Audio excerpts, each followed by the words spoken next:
more compassion and more compassion and more understanding. Something that really bothers me and like honestly has given me a sense of a little bit of an insecurity is fair use. the fact that, yeah, like there are all these women like throwing themselves, but me, like the past 10 years, like I don't have any of that. Like I have zero, this sounds weird, but like male attention. And so then like I begin to internalize it and I'm like, is something wrong with me? You're not looking. What, You're not like, looking. But I'm gonna tell you something else too. When your radar's turned off, because I dealt with that for years too. Like, and I was young, like you. Yeah, like, oh my Fair use.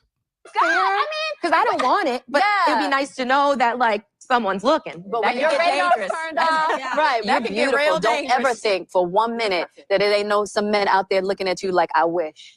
Honestly, and I'm gonna tell you who knows that more than anybody. Your husband. And on bothers me and like honestly has given me a sense of a little Man. History just keeps repeating itself. Now, imagine they're always saying like they're always saying we don't need the RP anymore. We don't need this space anymore. We don't need it. Okay, you delete all of our channels. Then then this broad appears. Oh, yeah, girl. Anyways, long story short, it wasn't that cute of a relationship at first. I hated him. I loved him. I dated the backup to piss him off, which worked. Yes. He was like, that'll do it. He was the bad boy too. Like Matthew's so sweet and Southern gentleman and all that stuff. But we'll save that for later. But it's interesting, man. Like, I'm telling you, like, it doesn't matter. You take away all of our channels. You can take away all of our channels.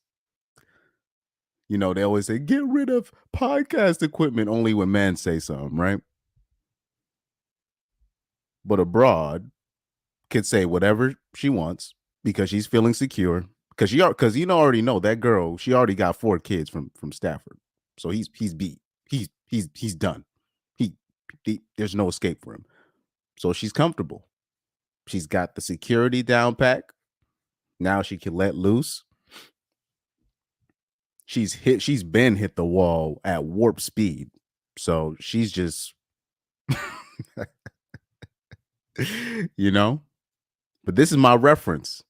This is my reference right here. More compassion and more understanding. something that really bothers me and like honestly has given me a Man, shout out to Aerodynamic D-Man 50.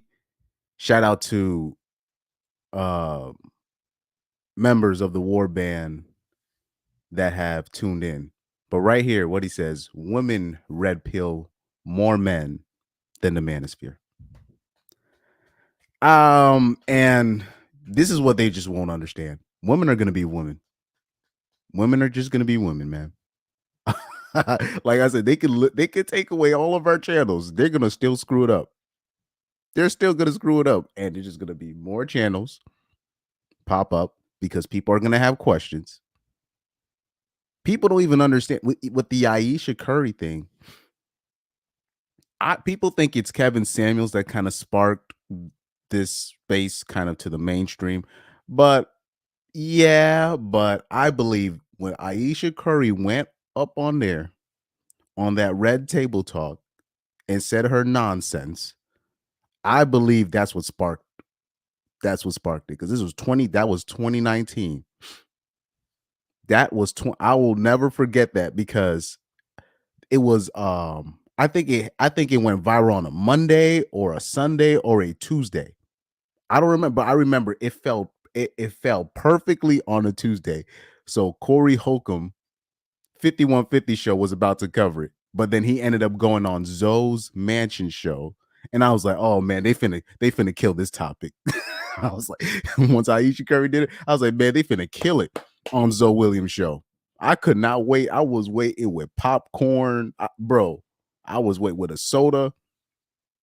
That was the show. The show was done before the 5150 show earlier in the day. So I was like, what? And I was off from work. I was like, man, this is going to be a perfect show. But like I said, women are going to be women. Because I already knew as soon as Aisha Curry said what she said, I was like, oh, this is right up Corey Holcomb's wheelhouse. A sense of a little bit of an insecurity is the fact that, yeah, like there are all these women like throwing themselves.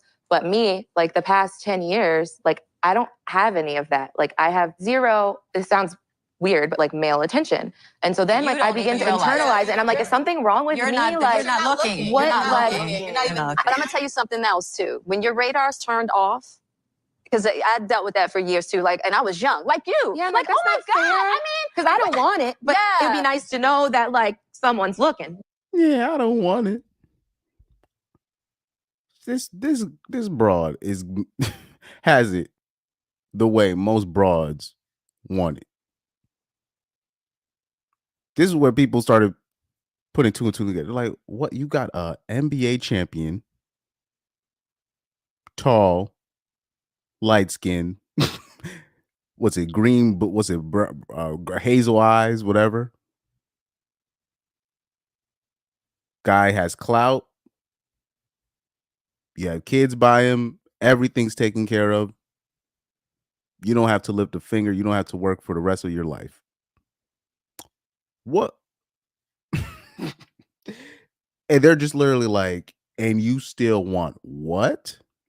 And the key to this, and this is where women messed up, particularly American women messed up. The key to this is when this went viral, there were way too many women defending that. And men were literally like, okay, so I'm doing all of this. They're literally like, okay, there's none of us have even a chance to be even close to a Steph Curry, to what he accomplishes, and she gets to say that. You're still looking for male attention? What's going on here?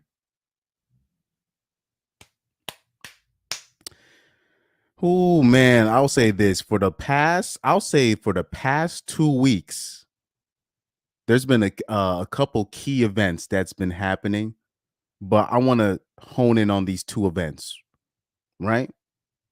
The Matthew Stafford's wife debacle, obviously, and then we will laser focus on Chris Brown, right? So we will touch into this later, right? With Chris Brown charging $1,100 to Straggles to take a picture with him. No. Charging $1,100. You got to pay $1,100 for a random ninja to grope you. And mind you, they already caught one of the girls that already had a boyfriend. They broke up because of the photo, and she doubled down. And I think men are gonna have to learn a couple tough things this summer. A couple tough lessons for men to learn this summer. And it's always around summertime when, they just it's always around summertime when that nonsense. When the winter time happens, they be, it's a soft girl era, right? Summer arrives, then all of a sudden, I want to take a picture with Chris Breezy. Imagine this, man. Your broke girlfriend, right? You know she broke. Because like we ninjas, right? We don't got money like that. We don't. Let's keep it a buck. She spends $1,100 to take a picture with a ninja that's already rich, just for him to take the picture and just be like, all right, thank you, move on. And you have women still defending that. And men are really starting to ask what are we doing? Well, what are we doing here? Like, what are we actually doing where you're spending a stack for a random ninja to grope you? A random ninja to grope you. And yes, grope is the appropriate term, because I know if I went up to these girls and did that, they wouldn't let me do that. So what's the difference? So why can't why he got it like that and I can't do that? And this is why I tell people stop. I tell people R. Kelly did nothing wrong. I know it's tough for people to hear. R. Kelly did nothing wrong. Bill Cosby didn't do nothing. I'm telling you. Thank God that we have pictures of this where we got women. We have pictures of women doing this to themselves, objectifying themselves, paying a stack for a random ninja to objectify her, spending a stack of money that they don't have. They don't got that. They don't just they come on. We know in this account. Come on, nobody got that kind of money. they don't. Just for that. Meanwhile, these same broads, I already know these broads will cry if one of these broads was your girlfriend and you like a picture on Instagram, another girl's picture on Instagram, and then they'll talk about it's the principle, it's the quality, it's the respect. You don't respect me. Why would you like the picture? Now I gotta hear it from what? And you're just like, bruh, you just like the picture. I had a girl, right, that I know, where she's talking to a dude that I know, and she said because I watched a story of hers, she thinks that, oh, I'm trying to plot. And you're just like, a story? And that's when I found out that women really be taking track on who's watching their story. And you're just like, they'll do that. So they'll keep track of that. I'm talking about they will keep track of that. And if a man is watching a story of a broad, they'll say it's disrespectful. Meanwhile, they'll do this. And then like women will defend this. Women will defend this. You're watching this. You're like, wow. You're just wow. So yeah, these past 2 weeks have been another learning lesson for the average man. For the average man. Shout out to Educated Tyrone in the building, my guy. Educated Tyrone says the super provider males are looking dumber and dumber for dying on a hill for Keisha. Oh yeah, by the way, BW's it's over for them. It's over for them. I know a lot of them will get mad, but it's over for them. I came to that conclusion when I did the unfortunately I fell for the trap. I went into a lobby on Twitter. It was on the Voices thing. It was a panel of single black women, single moms that were black women, and they were fully indoctrinated. They were like it was wow. Yeah, it's over, because that same crew, right? Those are the same group of you got. It's like you can't even avoid them. They're always in HR. They're always in one of these spots. You just can't avoid them. You can't avoid them. you can't avoid them. So they're cooked. Telling the women underneath them all types of crazy propaganda, telling them all types of crazy advice. Like it's over for that. It's over for that particular group of women. It's over for them. Let me see. Educated Tyrone said, my ex used to complain about me liking ruby roses. They'll do this. They will get mad at you for talking to a broad at a club. Do you know how many fights I've seen couples get into? The dude accepting one lap dance from a random broad, or it will be over a broad just talking to him, and they will start a fight. I'm talking about outside the club, or once they get back home, and I'm talking about nobody. Like we're all in a car waiting for the couple because they drove us, and they talk and they still fighting over one broad saying something to the guy. And then they'll turn around. They'll do this. they will do this. And then, but this is okay. You know, Like I said, these past 2 weeks, this is a very great learning experience for the average man. The stuff that we've been talking about for a while. Oh, you'd be surprised. You'll be surprised. Let's see. So Deli Delimon 007 says, "Wait, why would you be in a club if you're in a relationship? You'll be people's thinking process. Ask the couples. They do stupid stuff like this. Like like I said, I have no time. What are these people saying this? I don't have time for the normies. Like the normie. This is what normies do. They'll do stuff like this. They'll think this is a great idea.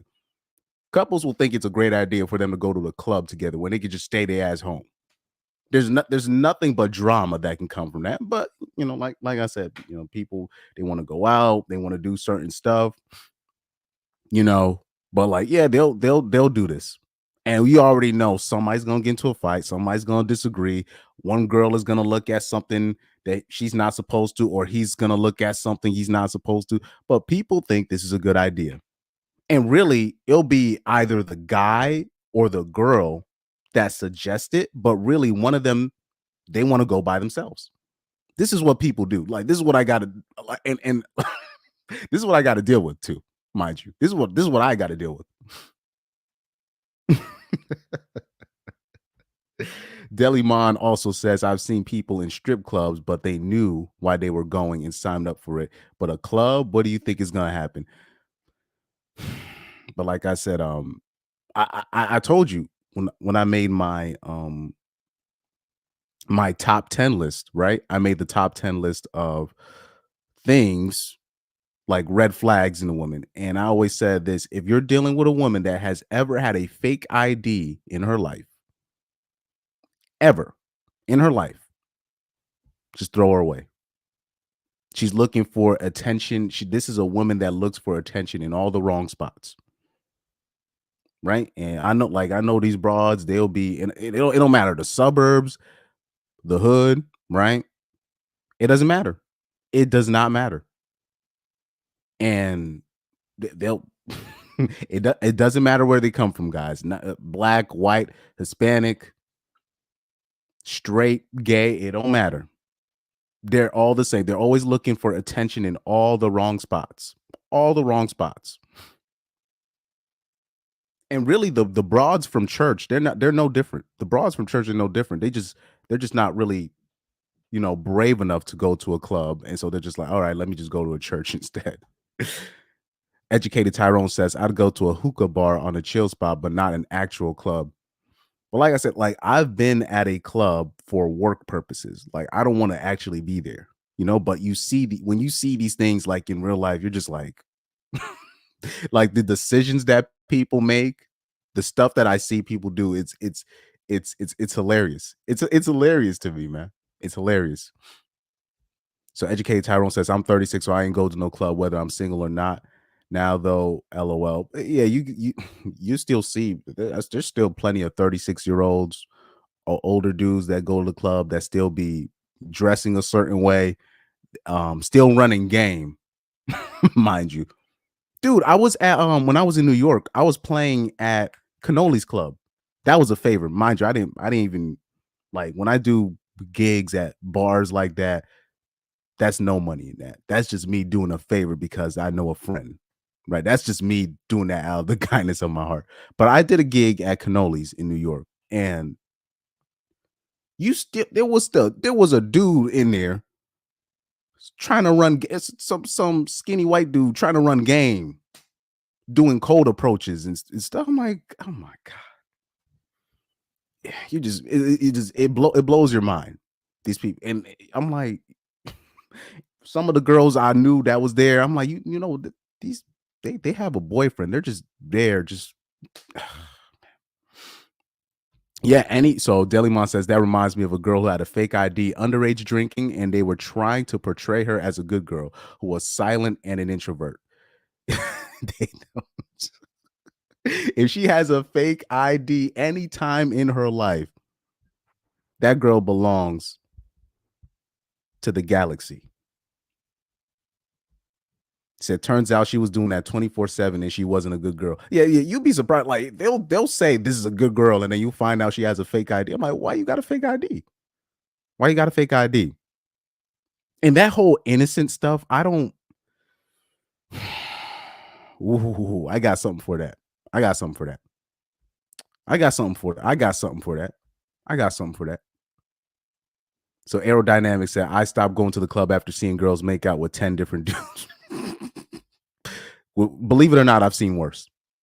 Older high value men still trying to relive their 20s. Yeah, they don't even understand. The older, first of all, older men, they don't even have to do that. There's literally sugar apps that they can literally pick out these girls. They don't have to go to the club for this. But like I said, those guys, they're still stuck in the 90s. They still can't let go of the 90s and maybe early 2000s, but they still can't let go of the 90s. These dudes. But anyway, I got a story for that with the innocence thing, right? So I don't know if you saw that story, right? I kind of touched into it the last live stream.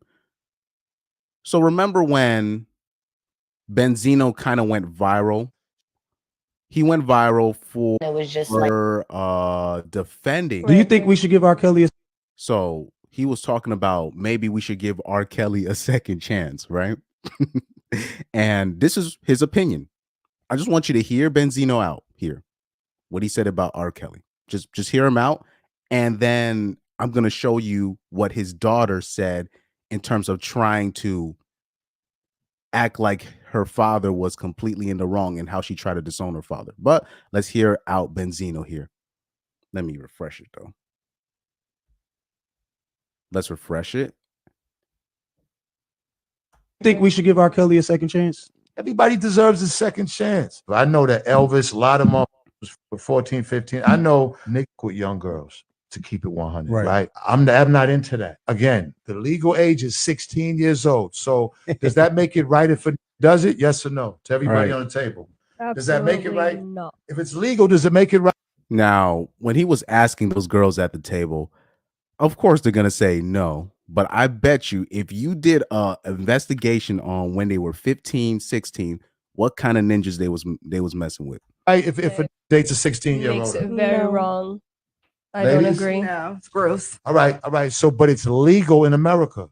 Right. So why the is R. Kelly doing all this time? And because you know why? Because they're 14 and 2 years younger. But you don't think that the ones that you don't think that the people who cleared it for 16 years old didn't know that they're with 13 and 14s too. Right. Like even to make a so they brud him on that show. So like I said, I don't expect everybody to agree with Benzino on that point. But this is the hypocritical part that I want to poach. It was just like guidance. And let me poach the hypocritical part right here. So Coi Leray, once that went viral, she goes, I want everybody to know I want nothing to do with my father. I haven't spoken to him in over a year, and I don't condone or respect any of those interviews he has got going on. I don't respect his decisions, and I really want nothing to do with him. Please don't even think of me when you see him, and blah, blah, blah, Then she says, sharing the same DNA doesn't make us family, blah, blah, blah, blah, blah. But let's show you something real quick here, okay? Let's expose her. Now, let's see what age that Coi Leray lost her V card. Let's take a listen. like guidance. And I had sex at a young age. I was out in the streets, 13. When we separated, it was like we had to figure it out, and How old were you when you lost your virginity? I was like 14. Damn, you was outside. Yeah, I was. Jeez. Easy. That don't mean that. I was outside. I don't give a fuck. I was outside. I mean, I experienced, and it was just like guidance. Now, this is the hypocrite, the hypocrisy about this. This is the hypocrisy. This is the hypocrisy about this. So here we are. We're trying to act like we don't know what's going on out here.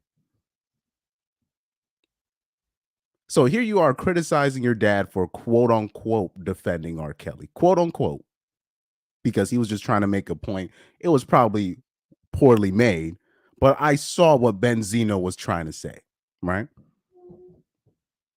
Here you are trying to, oh, I don't condone this behavior. Meanwhile, when you were 13 and 14, you were messing with grown ninjas in the street. Because let's listen to what she said again. She said, I was in the streets at 13. So we already know what that means, right? And then he goes, wait, how old when you lost your V card? And then she says, 14. Hey, yo, man, you can't make this up. And I had sex at a young age. I was out right here. I had sex at a young age. in the streets, 13. I was in the streets 13. So you already know what that means. That means when she was 13 or maybe even 12, unfortunately. But I keep trying to tell you guys this is what be happening. Unfortunately. That means at 13, she was messing with grown ninjas. I'm talking about grown dudes, guys in their 20s at 14. Yes, this stuff happens. And we know this stuff happens. But you got to and I'm sorry, but I consider those people that participated in street activities, 13, 14, men or women. You part of the game. You knew what you was doing. I'm sorry. That's how it works with me. We can't play stupid out here. I done talked to these people when we were in high school. We knew girls like this going out with dudes way older than them. And they were 15, 14, 16. We knew this. But when these things pop up with R. Kelly, one of these dudes, right? Then we got to act. Then we, you know what I mean? Then we got to act like we don't know what's going on out here. So right here. So once she put her own business out there, She made a this is what Benzino responded. This was his response to this. comment about the R. Kelly situation and said that she doesn't want to have anything to do with me because the volume's low. I don't even think I can turn it up. So right here, the main quote is the guy that you lost your virginity to at 14, is he a pedophile? Because he didn't even know about her losing her V card at 14 until she went on that show.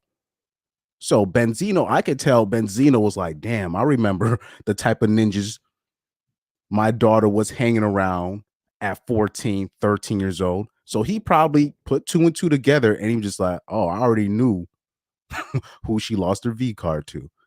And unfortunately, the normies in the comment section, and shout out to a few women that were just like, actually, I agree with Benzino, right?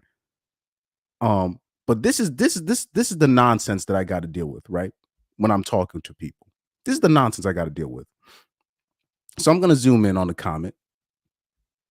So right here, what she says here, this is why I can't talk to people. She goes, she could have lost her virginity to someone the same age as her at that time. And you're just like, miss. There's a reason why she didn't respond back to her dad. Because he was right. These, bruh, you think we've seen these memes where you got like a woman, she'll talk about how when she was 14, 15, 16, she remembers being in high school, sneaking out at night, living an adult lifestyle. Women are not going to actually admit that, oh, I was 13 and I was messing with a guy. I was sleeping with a guy that was 26 years old. They're not going to say that. They're just going to say, okay, when I was 13 and 14, I remember living an adult lifestyle and I was dating drug dealers. That's how they're going to say it. They're not going to outright actually say, you just got to connect the dots. But for some weird reason, women, I'm like, okay, so you think that she was sneaking out in the streets at night to do what? To do what? What, to just smoke?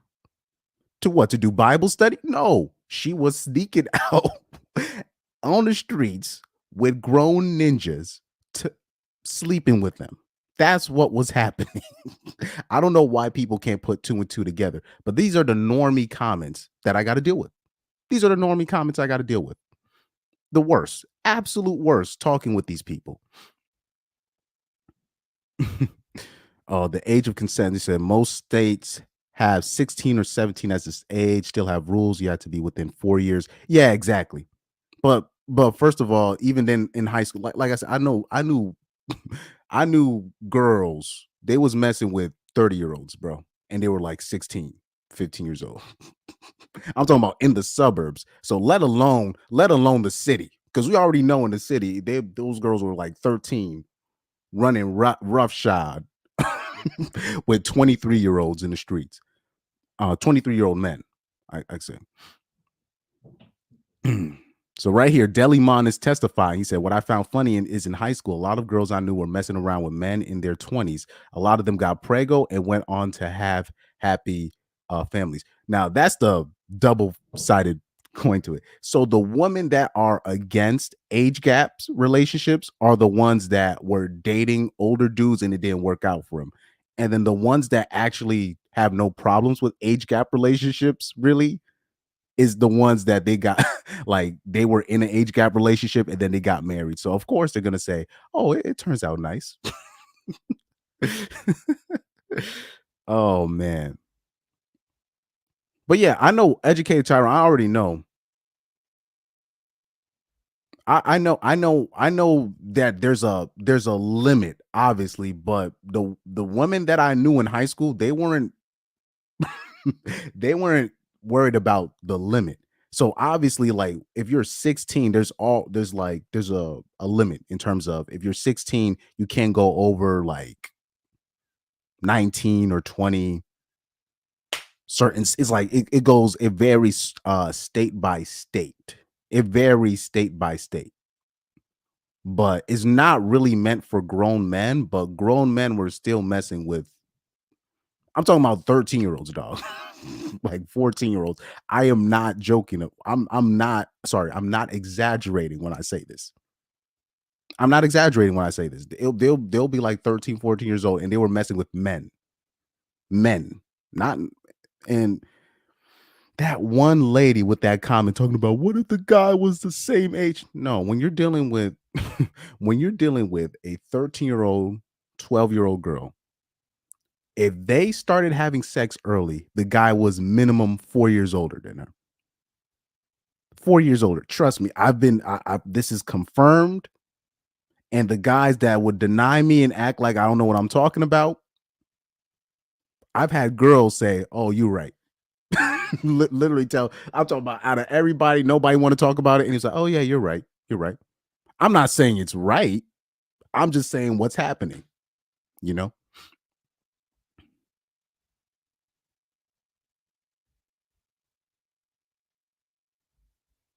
Let me see. Oh, y'all just talking about some state laws. Yeah, that's just like in terms of it goes by state. Like some states, there's a limit. Like there's certain certain laws, there's a limit in terms of if you're 60, obviously if they say 16 is the age of consent. 16 is the age of consent in most states, right? So there's it varies from state because there's some states it's still a limit. Like you can't be like 30 years old and legally date a whatever. You know what I mean? And even then, there's certain laws. Like say if you're over that limit, you need to have like something signed by the 16-year-old parents or something, that like the 16-year-old parents or whatever, the 17-year-old parents have to literally legally sign you over to the older dude for it to work. That's literally what happened with Kobe Bryant and Vanessa Bryant. Vanessa Bryant was like 17 or 16 and Kobe Bryant was like what, 20, 19 or whatever at the time, or 12, I don't know, 22 or 23, and Vanessa Bryant was 17. Her parents literally had to give Kobe permission to go out with her. So it goes like it varies from state by state.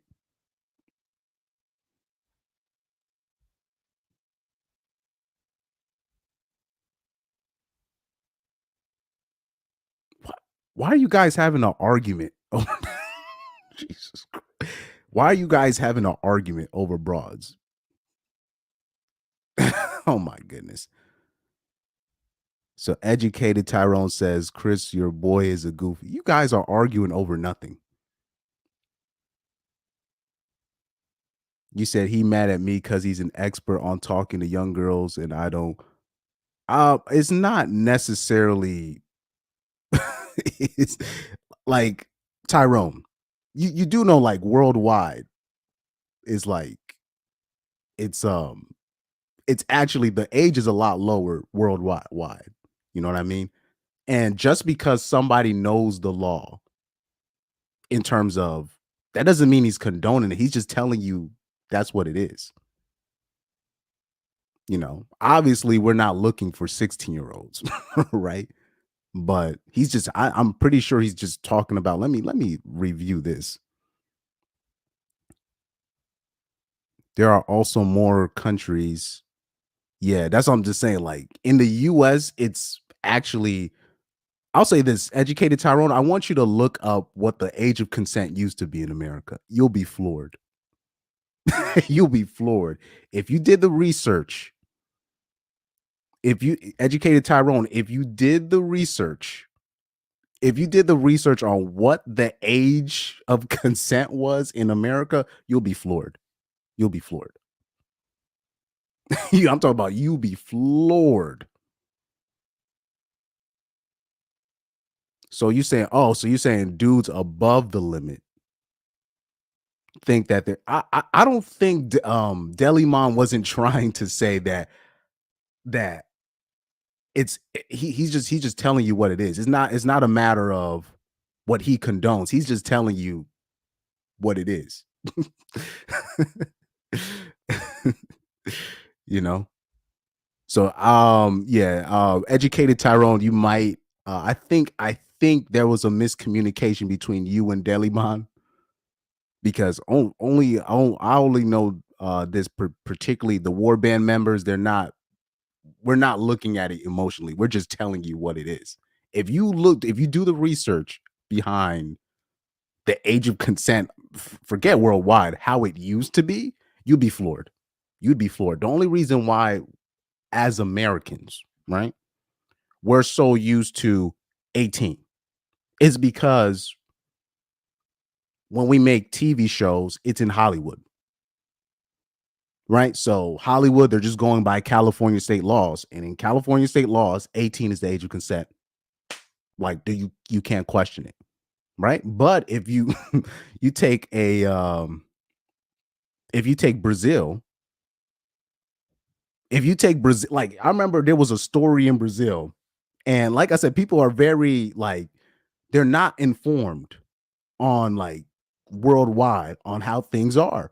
In Brazil, there was a story that came out I think like 6-7 years ago.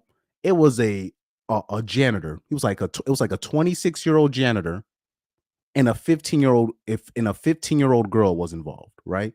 So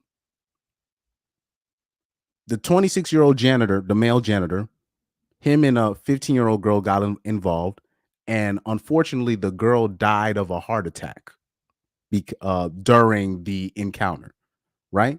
And it was just one of those sad stories in Brazil, right? And the age wasn't even the headline. It was just in the story.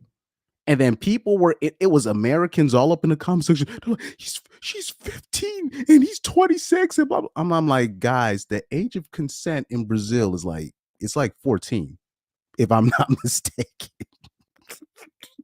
Like, I'm like, you guys do know like the age of consent in Brazil is like 14. And like it's just people like Americans, they don't know. They just don't know. Oh man.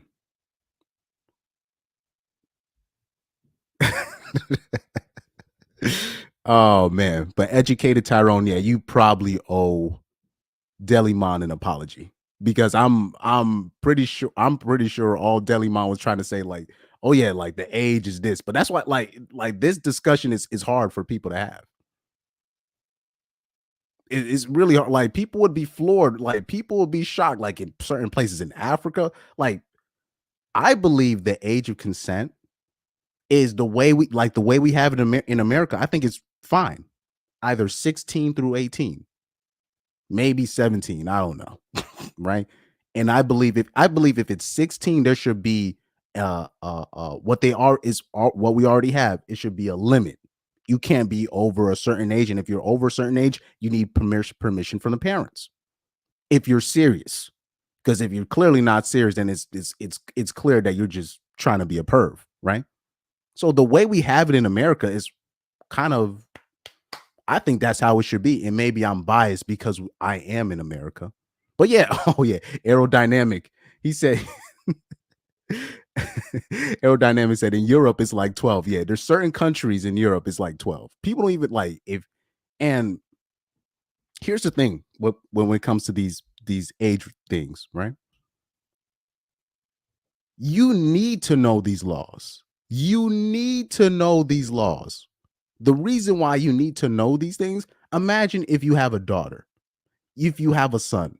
Do you know how many parents, family members, all this stuff about it's wrong, but it's wrong. Do you know how many of those same parents, they end up having kids that are 16 years old? Their 16-year-old daughter runs away. They call the police. Real true story. They call the police. Police comes. They're like, "Oh, what's the problem? My daughter ran away with this dude and blah blah blah, but he's older." They're like, "How old is your daughter?" 16. Oh, then there's nothing we can do here. Because at 16, they're thinking that their daughter is still a kid. No.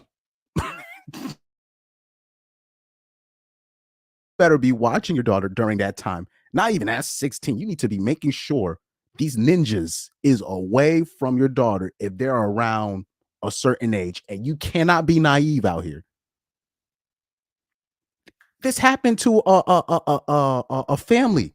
It made mainstream news. It was a dude. It was a boy it was a 16-year-old boy that ran away with a man. He didn't even know his son was gay like that. They're just like, they were like, my son ran away with this boy. And they're like, how old is the son? 16. Well, we can't do nothing. This is why you need to know the laws. This is why people need to know the laws. Oh shoot. I might have to hold on for a second.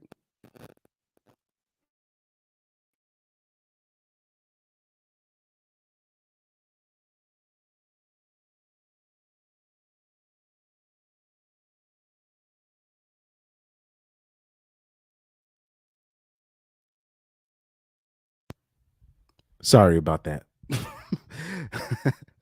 But yeah, I don't know if I can look up that story in Brazil. I don't even feel like looking up that story. But it was on World Star. And then in the description, it was like, oh yeah, 26-year-old janitor, 15-year-old girl. And people, oh my God. I'm like, well, obviously I don't condone it, but like I said, I was raised in America. We only know things in an American way. So we're just gonna think that the janitor in Brazil, he's wrong for what he's doing. I don't know. What can I'm not from there. I'm not from there.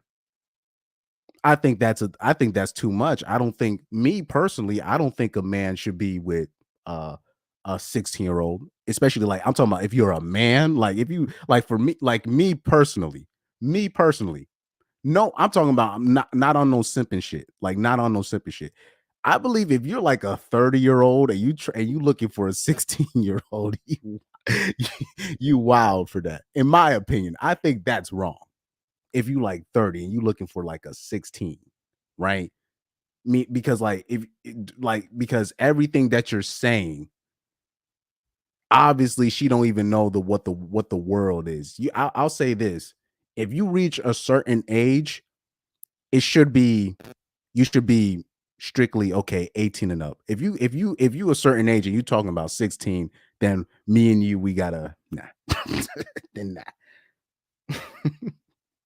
You know what I mean? Like to me, it should really be 18. I like that 18, maybe 17 for certain cases of people. If like the guy's like 19, 20, you know what I mean? But if you like if you like in your 40s and you talking about 16 now, then you lose me there. You know, but like I said, what am I gonna do with two consenting adults, right? For example, let's take it here. Let's take it here, right? Oh, Reaper, my guy. What's up, bro? So let me open up the panel then. Let me open up the panel. Let me open up the panel. So let me put the link in the description. Because this was just supposed to be an aside. But because I do got we do got to go over the two videos, the Matthew Stafford video and the Chris Brown situation. We do got to do that. Let's hit copy and paste, right? Oh, let's see here. And then I gotta go on my phone and then hit YouTube and then pin it because I can't do it via StreamYard or OBS. If I still had OBS, I still wouldn't be able to do it like that. Stupid, I know, but you know, that's what I gotta do. Man, let me pin this real quick. But like I said, I can't even like when it comes to the age gap relationship things like that. That people can get confused on that, and people can react a certain way on that. But like I said, like before I leave this story, I'll tell you another story that I haven't told you guys. Well, I got two stories off the top of my head I haven't told you guys about, but I'll tell you one from my high school. Right, there's a group of kids we knew. Right, girl was 15 or 16 years old. So yeah, she was 16 years old. She was going out with a grown man. The guy, I'm not even going to tell you how old the guy was, but it was a grown man, right? We knew about this. She would brag about his car or whatever, and even brag about his D game. Madness, straight madness. Brag about his D game, and then the other stuff that he would buy, whatever. But the guy was not only an asshole, but he was also like kind of like I'm not gonna say borderline abusive, but he was very controlling and very he was like, nah, this is my broad, right? And we would literally check up on him like, yeah.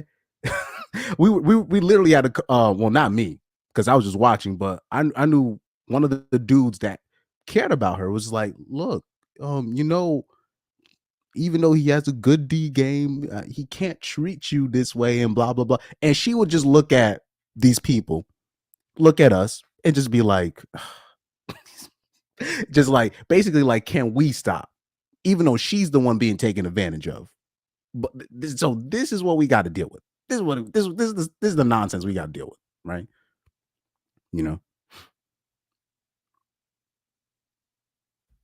You said you found out. Oh, Delymon says this is weird, but my dad is closing in on 60 and has a 40-year-old. Well, I believe most people don't have a problem with that. They just, even if your dad was with a 30-plus-year-old, 30-plus-year-old woman, I think people would have no problem with that. It's just, if you are any age, say if you are over 30 and you are dating anything under 30, it's going to be a problem with most women. That's just how it is. If you are over 30 and you're messing with any woman that's under 30, it's going to be a problem. That's just how it works. That's just how it works. So like if your dad was dating a 28-year-old, it would have been a problem. But if it was if the one was 35, then it would be no problem. That's unfortunately how the world, particularly America, that's how it works. But yeah, man, guys, just do your research though on Europe. It will floor you. It will floor you. Like the actual age of consent is wild. It's wild. Harp's Desire said low age of consent is a relic of the early modern era. Since people didn't live as long back then, it used to be lower in most colonies and then states in the US, but it was for marriage purposes. These are also facts. These are also facts because back in the day, like life expectancy was like 39 years old. Like if you look at the old colonial times, I remember learning in history class when I was like in middle school when they said the life expectancy was 39 years. I was like, what?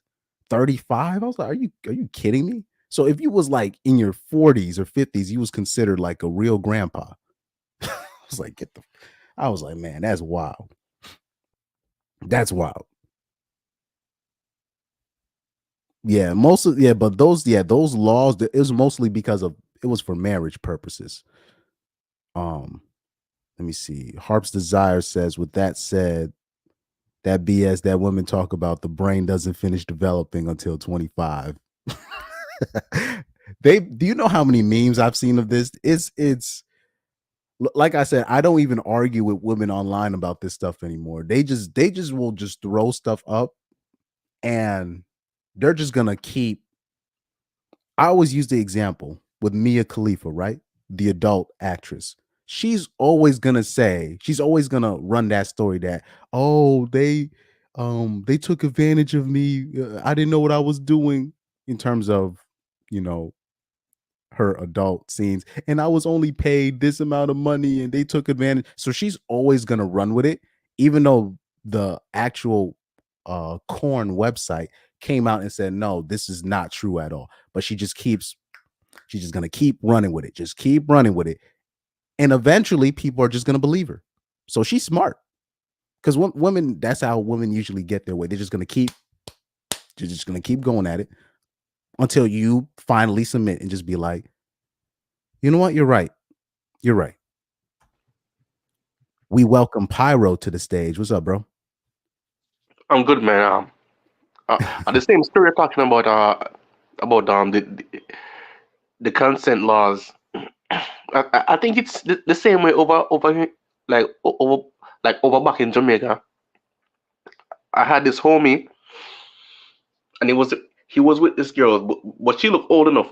Like these new generation of girls, just like I mean, coming out are in high school. They look like adults. They look older than us sometimes. Yeah. So he was with this girl, and she was I think he saw her on WhatsApp and Facebook. So he was wondering why this girl like never take photos of her like working or stuff. So she said she wanna like hit him up and like stay at his house for like a week or so, and then like he was wondering why his girl's phone like keep like ringing off, like he was smashing her and everything. So he was wondering. So as soon as she like leave go to the washroom to like wash her clothes, um my homie just checked her phone and see like she have like 100 plus missed calls from her mom. And she was like, I think he looked through her phone like she was still in school. I think she was in like ninth grade or at least 10th grade. So she was really young, and he didn't know. So he had to kick her out before anything gets worse. Yeah, man. I got, there's a lot of stories, unfortunately about that. But like I said, I'd spend like I got so many stories about that. Even like I'm talking about women I know personally. Women I know personally. That's why, when it comes to subjects like R. Kelly, Bill Cosby, and these things, like it's a lot. There's a lot more to the story than people let on than just, oh, this guy's is a predator and pervert. And I'm like, well, unfortunately, a lot of the times for these things to happen, there are two consenting people. Mm-hmm. And it's just like, what do you mean 15 is I'm like, this is what I see. I'm sorry. I like you'll watch these people do this in front of you, Yeah. and then they'll forget. Or it's not that they'll forget, they'll just act like that part of their life didn't happen. And then when they start calling out certain people, then you're like, well, when you were 16, you were doing literally the exact same thing, and you were telling us to fuck off because we didn't want you to do that. But you Yeah. know, people have very, short memories when it comes to that. So Yes. back now, we're gonna switch gears to Chris Brown, right? So everybody knows the situation with Chris Brown, where he's charging a stack for girls, right? He's charging a stack. The $1,100, but these women want men to pay for dinners. Okay. I'm talking guys, he's charging a stack for girls to take for you to take a picture with Chris Brown as a female fan. You have to you need to pay him a stack, $1,100 Wow. to take a picture with him, right? So I already got an example right here, right? So I brought this picture up earlier on. So they're paying a stack to get groped by a random ninja they don't know. And this is very telling. I think in my opinion, this is very telling. It's just, let me see if I can come up with more photos to show you guys, because I thought it was funny. I think it's funny. These are the same broads that will laugh at you for 50-50, right? The guys will ask, how about we split the bills 50-50? They don't want to pay for their side of the food.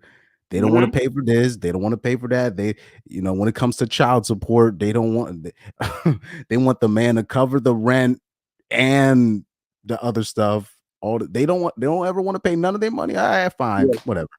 You don't want to pay for shit. Got you. But this random ninja is charging you a stack to take a picture with him. And they know we're looking at these women in these photos, right? We know they don't got that kind of money. We know they don't got that kind of money.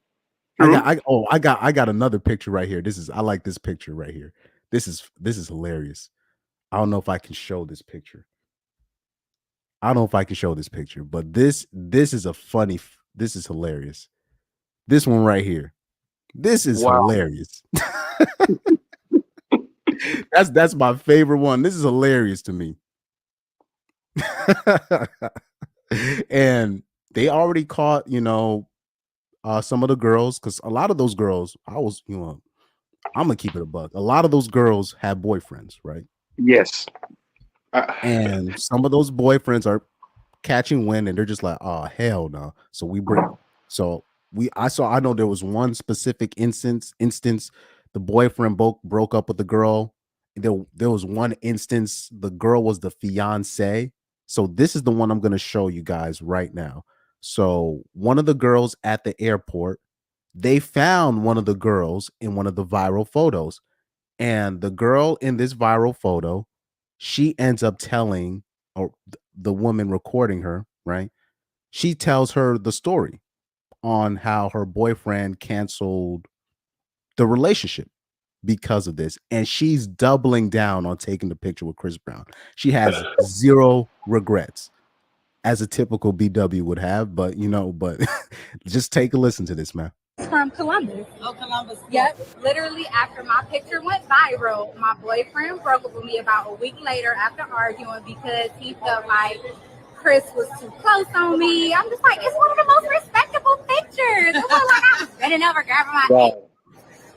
But I would trade my ex for meeting Chris Brown 100 more times. So definitely really, really worth it. This is from Columbus. Oh, Columbus. Yep. Literally after my picture went viral, my boyfriend broke up with me about a week. But man, I'm gonna keep playing it.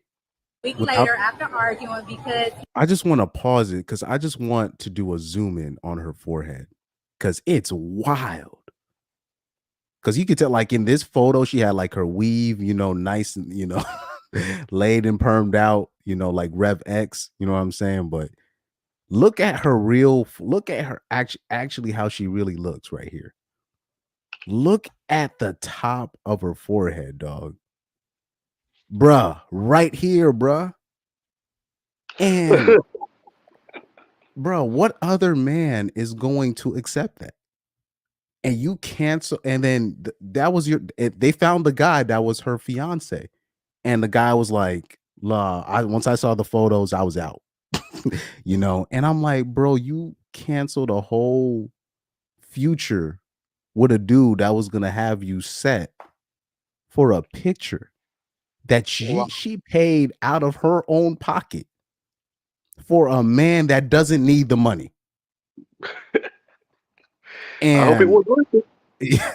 I mean, this is almost you know, Tinder swindler part in infinity, where women are willing to literally give up G's to people that they perceive to be millionaires or people that they perceive to be doing well. They're more than willing to give them, I'm talking about G's, thousands of dollars. With a Tinder swindler, they were signing off of loans 25K, 50K. And then this will be the same broad that will walk out on you on a date because you're like, hey, can we split the bill? You pay for your half, I'll pay for mine. We'll talk at a later point in time. Yeah. Then she gonna go on TikTok the next day. I deserve this, and you're just like, oh my god.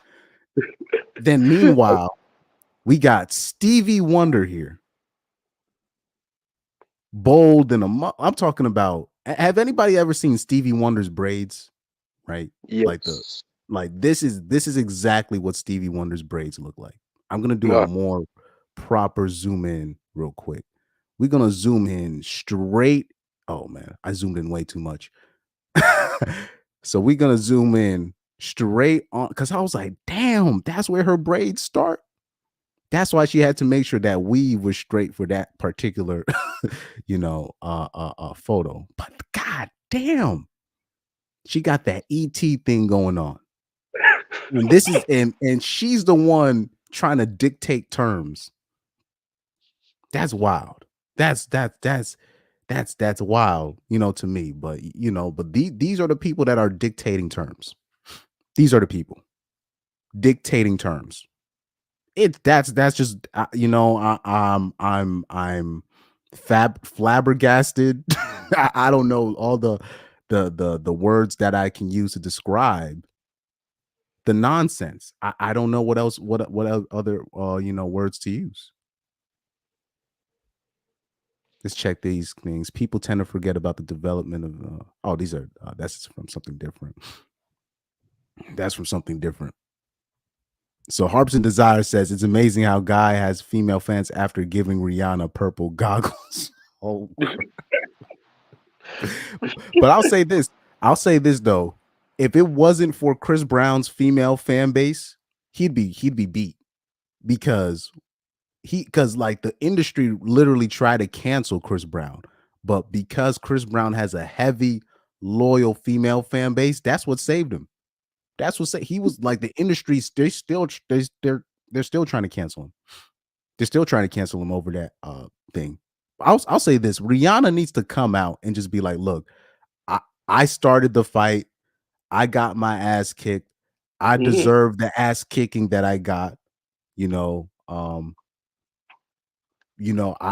I was cheating. He found out. She needs to actually clear that part up. But like I said, there's a lot of things that go on in the industry. Rumor has it, we've heard this from, you know, celebrities from the outside looking in, but women like Jaguar Wright, right? I don't know if you know her, but she said that apparently they were arguing over her allegedly sleeping with Jay-Z and Jay-Z having herp derp, you know, and so so that sounds like means for an ass kicking in my opinion. Yeah. So you know, there's a lot of things that go on in the industry that, you know, people like Chris Brown didn't go fisticuffs for no reason. You know, Rihanna didn't go fisticuffs for no reason. So something happened that they've kept private So I can tell like it was something kind of serious, you know. Yes. Did you see her face? uh, Like he didn't just get up and just like had a bright morning and just brush his teeth, eat breakfast, then sit back down and then come to her and say good morning and just start wailing. Like it has to be something involved in there. but that's how they'll Like something was going that's on. how they portray it on TV though. So on TV, they'll just make it seem like the guy just woke up and it was just like, well, I don't know if I can bring up that Boondocks clip. This bitch, this chicken is cold. I don't know if I can bring up that clip. That clip is, they think that's what it really be, but it's not.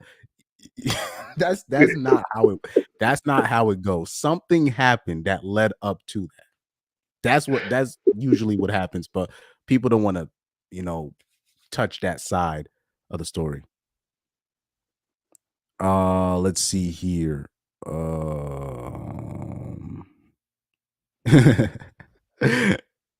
Mentions their boyfriends were in the pics. Well, like I said, a lot of those girls, they got boyfriends, man. And like I said, I keep trying to tell people, like, women nowadays, like, they have multiple men, meaning they'll have a man they'll have a man for sex, they'll have another man in the corner for, she might have sex with a guy sometime on and off, depending on which. Then she has the guy that she really wants, that she really likes sleeping with. Then she has the guy that just pays for stuff, but she never sleeps with. Then she has the guy that's just gonna wait for her throughout the whole thing. I'm talking about 20, 30 years. We'll just wait, and then she'll just keep that guy in waiting, and he'll even pay for her for things. And then you have the sugar daddy and all. So like women nowadays, they're really on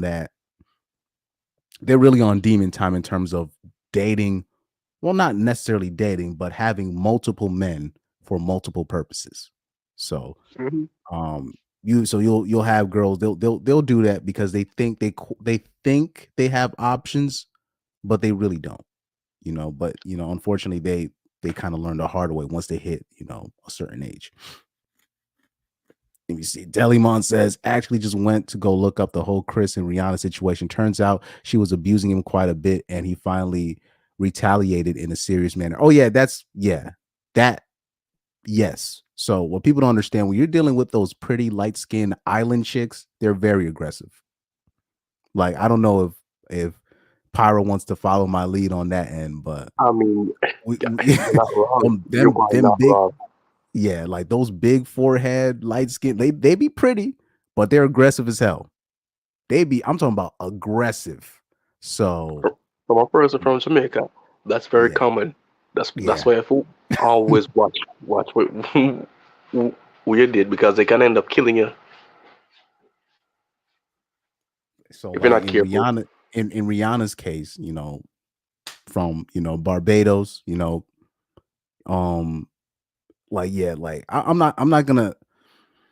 not trying to cast a wide net on island girls, right? Because obviously, different, there's different attitudes from different spots. But when you're dealing with, I'm telling you, when you're dealing with those chicks like that, particularly the big forehead bitches, they be wild. So, like they be having, them, I like to call them, the Sade, the shot, the singer Sade. They be having them foreheads, right? And they be pretty. They be pretty, but don't fuck with them. Do not fuck with them, because they'll get fisticuffs real quick. I'm not gonna say they're not more violent than like a woman that lives in Houston, Texas, because I know girls from Houston, they like to fight. But yeah, girls from the islands, they particularly the pretty ones, and particularly the light-skinned chicks from those spots, they're very aggressive. Very aggressive. Those are the dangerous ones. Yeah. So like and Rihanna, she comes across that way. Now it's, she's been a little bit on her best behavior, particularly with black men, which I can respect out of her. So Rihanna, when she's talking with black men, she's a more respectful ever since that incident, so I can respect her on that end, but when she be with other races of men, she still be wild, and she still be, we saw her throwing the money at a ninja's face at an award show and doing all this stuff. So she still got that in her, so so there's a lot, to dig in when it comes to Rihanna and all that. Even me personally, I don't have a beef with Rihanna. I don't think, like, she's like the rare exception in terms of, people want to talk about, I'm a boss chick, and she's like an actual boss chick, a quote unquote boss chick. Like, she actually qualifies as that. So I don't really have anything negative to say about, her. She's one of the rare ones where, even though we know she's been passed around, but if a man does have a kid by her, it's still considered a prize because she's Rihanna. So she's one of the rare few exceptions, like, meaning like 10 women in the world, right? That's actually that kind of exception where you can overlook her past because she's the prize. She's quote unquote the prize. So she's the exception. Let me see. Harp's Desire said, well, Aaron Pizzy. He said, you got to look up Aaron Pizzy. Who's that? Have any idea who that is? Let me. I don't know who that is. So there on Google is saying it's a British. Oh Lord. Okay. So Karen, this is. Let me see. She's a ex-feminist and she's a men's rights activist.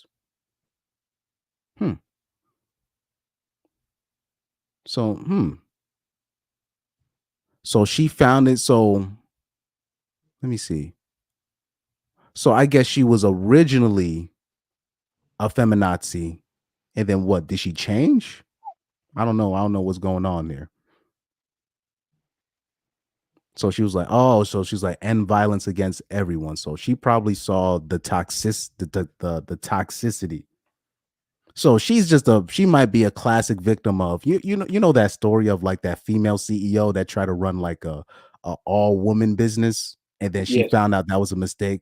So that's probably, I guess that's probably a larger, more, grand scale story of that, but in a grand scale way.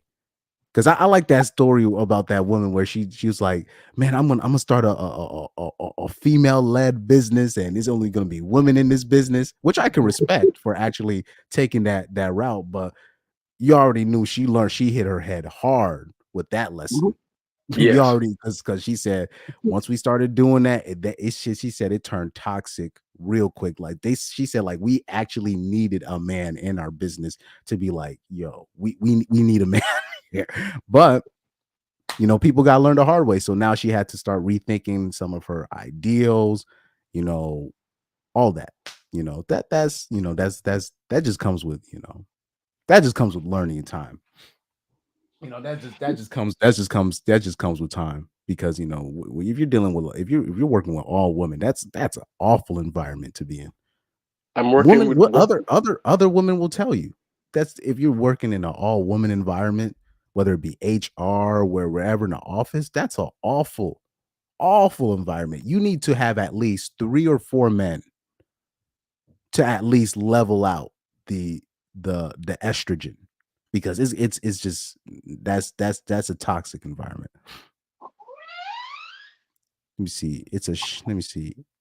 Harps and Desire says it's a shame.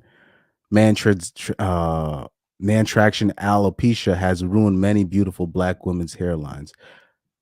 That's another thing that we should go into one of these days, where we talk about, oh man. So I don't know if you remember, Doug MPA came on one of my live streams, and he said the next live stream I should do is, do women actually love their daughters, right? Because I said, because I had made the live stream was like, I forgot what I said. I said, do women love kids? But he said I should take it a step further and say, do women actually love their daughters? And we should go into what particularly BWs do to their daughters' hairs when they're kids. So like literally by the time they hit by the time they're in middle school, their hair is gone, bro, because they're Yes. ripping that they're messing up their scalp. I remember when let me bring up Beyonce, right? When Beyonce gave birth to Blue Ivy, right? What Beyonce was trying to do, she was trying to let her daughter's hair grow out. So she would just leave it. She wouldn't mess with it. She wouldn't put no weaves. She would just kind of just let it just grow out. Just let it grow out so she can know what to do with it. So once it grows out properly. Do you know there was grown BWs during that time making fun of Blue Ivy's hair? I don't know if people remember that. And I'm like, she was a baby during that time. People were making fun of Blue Ivy's hair and how it looks and how it's nappy. She got an afro and all. And I'm like, guys, she needs to let her hair grow out. She's a kid. She can't be having damn weave at 2 or 4 years old. That's gonna mess up her hair. she got like 60 to 70 years left to live. She's gonna mess up her hair if she doesn't. You gotta let her hair blossom to what it's supposed to be. Yes. But agreed. Many, particularly BWs, they do this to their daughters. They end up messing their daughters' hair way too young. By the time they hit a certain age, their hair, you turn into this chick right here that I'm showing. You see? Oh yeah. This All is the way what we to talk. goddamn back. Look at that. Look at that. This is what we what do you what's the term? The traction traction alopecia. This is what happens when you're literally gluing that stuff to your head. You're taking it off, putting it back on, a different one. You're messing up you're messing up your own natural hair. Now, like I said, it takes discipline and it takes time and it takes, effort to really manicure your natural hair. So it takes a lot. It's a lot of work. I'm not gonna lie. Trust me, I know. Like I know plenty of black women. I know black women that wear their natural hair. It's a lot. It can be a lot, but to let it grow naturally, it can become something beautiful. But what happens with a lot of particularly BWs and their daughters are already sabotaged as a kid because their hair is gone. Their hair is gone and there's nothing they can really do about it. So even if they want to grow out their hair later on in life, they can't do it. They can only rock the Stevie Wonder and hope nobody say nothing about it. Yeah. That's very sad. And we should also, once we do that stream, I'm also going to touch into BWs when it comes to what they do when they see a skinny girl, right? So unfortunately, what happens in that community is a girl will be skinny and they'll just be like, oh no, you need some meat on your bones. And then that's why we got 80% of our women overweight, So that's another form of that's another form of sabotage. That's another form of sabotage. But but like I said, I don't even like, unfortunately, like you'll have literally pro-black dudes and they will encourage black women, just wear your natural hair, and they will be mad at the dudes for saying that. So that self-hate, that self-sabotage, it runs too deep. You can't even fix it. You can't fix it. You can't fix it. That sucks. Let me see. Oh yeah, Deli Mon says, I wish more black women would go with their natural hair rather than fake hair. That messes up everything up. Well, like I said, it's too late for a lot of them. And if you tell them that, they're gonna say you're a hater. Like it's We're gonna take it as a bit. Exactly. So it's pointless. It's like you said, it's like it's almost like you're dissing them. But you're thinking you're helping, but in their mind you're dissing them. That's so there's you can't help that. You can't do anything with that. So let me see. Oh, right here. So Delimon said, it's the same for black men. Our hair typically don't grow straight. It becomes such a pain. I just started to let it grow out. I remember people might like, I have an old video of mine where I actually let my hair grow out. And people were shocked that I can actually grow my hair like that. But like, yeah, it takes, you can't touch it really. Meaning you can't be putting OD shampoo in your hair or you're going to mess up your hair long term. So black people that have some kind of knowledge, they understand that most shampoo products, they don't match our 4C here, whatever, the term is. The 4C. I remember a woman put me on the game on that, but she said you can't put no shampoo in it. Really, you only can put it in like once in a while, and you got to make sure it's the right shampoo, and then you got to make sure you're constantly hydrating your hair, putting conditioner in it, a certain type of conditioner. You can't just put the regular ish in there.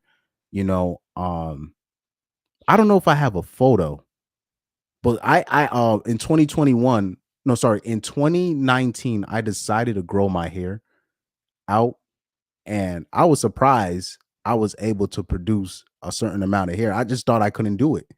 And first of all, I was looking at my forehead. I was like, I don't know if I can do that. But I was able to grow out my hair with some time. So I have a picture of me in like 2020. I don't know if I can bring it up. Actually, I might bring it up. People be shocked. I'm like, oh man, I didn't know you could grow your. They're like, damn, you grew out. What happened? And I was just like, I just decided to cut it. So obviously, I don't have that hair now. I don't know if I can grow it out like that again. But even like the way black men get our hair cut is not. We got to be careful with that too, because you can't, if you're always just cutting your hair OD every time, and you're not using a do-rag, you're not using a wave cap, so there's a lot of things that go into that. I gotta see if I can find that photo of me, or it's a video. Sorry, it's a video. It's a video I made of myself. Let's see if I tell the truth. I actually grow my hair out. To tell the truth, my hair is kind of a little bit long. I don't know. I'm trying to zoom in to my thing real quick. So yeah, I don't know if I can zoom in. No, I can't zoom in. So yeah, you're barely gonna see me. So, but yeah, I was able to grow my hair out in 2020 with about a year of growing out my hair. I had the whole Chuck Berry. Well, not Chuck Berry. I had the whole Black Power thing going on my head, But yeah, I didn't know I could grow out my hair really, looking like Dr. Umar and shit. Yeah, I'm literally looking like Dr. Umar's son right here. No. Literally looking like Dr. Umar's lost son right here. You're about to say some pro-black shit right there. Oh man, I wish I could zoom in, but like, yeah, that was like just a year of me growing out my hair, and I didn't even know I could grow out my hair like that. I was like, I thought I was just gonna be, because I was already, because my hairline has been receding since I was a kid, so I was just surprised I could even grow it out like that. But it just, it takes time. It takes some discipline. It takes a lot, because you really got to make sure your hair is like moisturized and all that stuff. So yeah, it is what it is. Anyway, let's move on to Matthew Stafford, right? So here,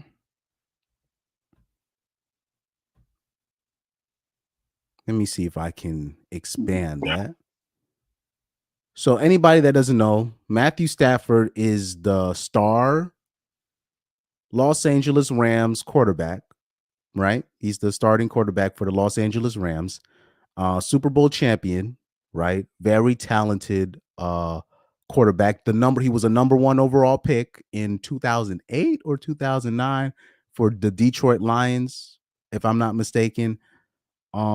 He was, he's that guy. He's very well respected quarterback, one of the one of the best quarterbacks in the game, definitely top 15, top 10. I'd say, right? But he's always been a well-known quarterback.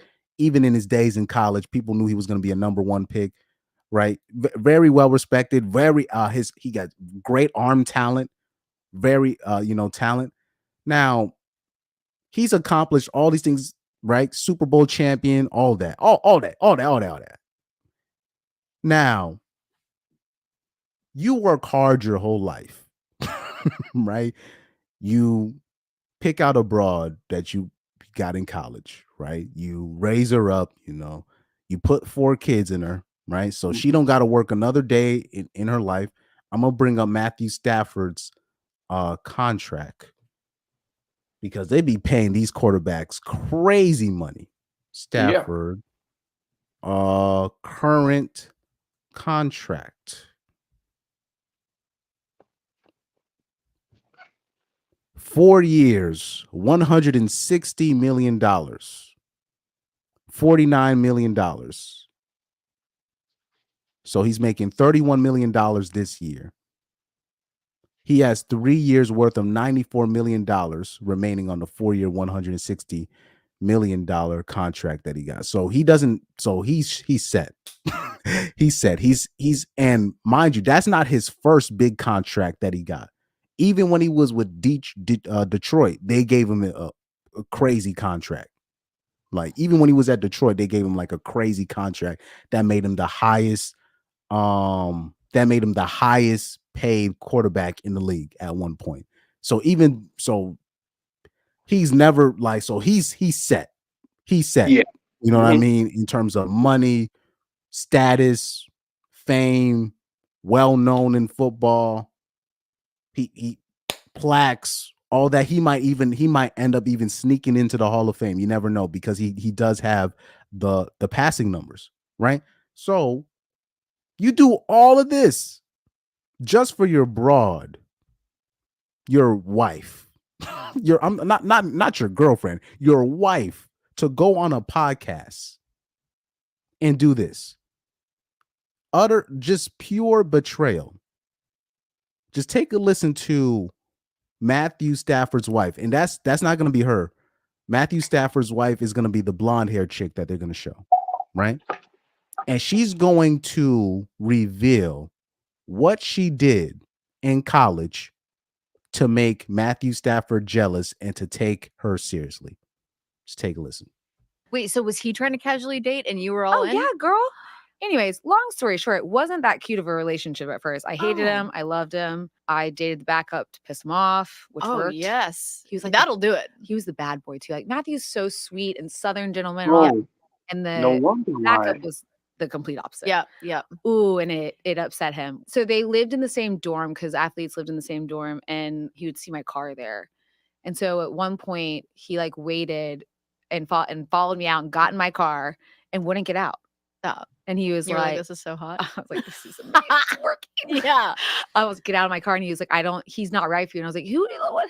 You can't tell me that. It's like, do the average broad nowadays. It's like they go out of their way to embarrass their husband. Yeah. Or whoever their significant other is. It's sad. Oh, go This is ahead. some Jada Pinkett shit right there. Yep. That's why in the beginning I showed I don't know. Were you here in the beginning of the live stream? No. I think it was 20 minutes late. Okay, no, that's fine. So in the beginning, I wanted to set the mood, and I showed people the Ayesha Curry Red Talk table, right? And you've seen this part where Ayesha Curry was talking about how she still wants to have attention from other men, even though she's married to Steph Curry. Oh, yes. So this is the mood I was trying to set, and this is why who saw a buff guy and she took off her ring, went to see him on stage. Well, we could do a whole compilation on the stuff that Ayesha Curry has done and said, but I know what you're talking about, but I want to focus on this particular video because I believe this video is what, not Kevin Samuels. I believe this video is kind of what set this space on fire in terms of I saw a lot of people join this space after this video right here. And if I can, I don't know. So let's go back. Well, first of all, let's go back to the Matthew Stafford thing before I move on, right? Let's analyze what she's saying. So was he trying to casually date and you were all in? yeah, girl. Anyways, long story short, it wasn't that cute of a relationship at first. I hated him. I loved him. I dated the backup to piss him off.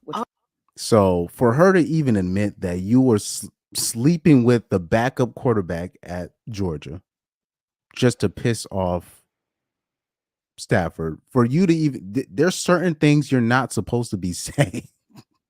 But like I said, these hoes nowadays, I don't know where they be getting the counsel from, but whoever was counseling her when she was growing up got it completely wrong. Because these things, women don't understand the collateral damage. True. She don't even understand that now the Rams, they ain't going nowhere this year. She doesn't even understand dude. If I'm a division rival, if I'm playing on the Cardinals, if I'm playing on the 49ers, if I'm playing on the Seahawks, and if I'm a defensive player on one of these teams, I'm gonna be talking crazy. What? If I'm one of the defensive players for the Seahawks, the 49ers, or the Cardinals, I'm gonna be talking crazy about Stafford's girl being belonging to the game. If I was a defensive player, I would do that. I'm not, and it's not even me. I'm just telling you, the defensive players be talking mad-ish because they're underpaid.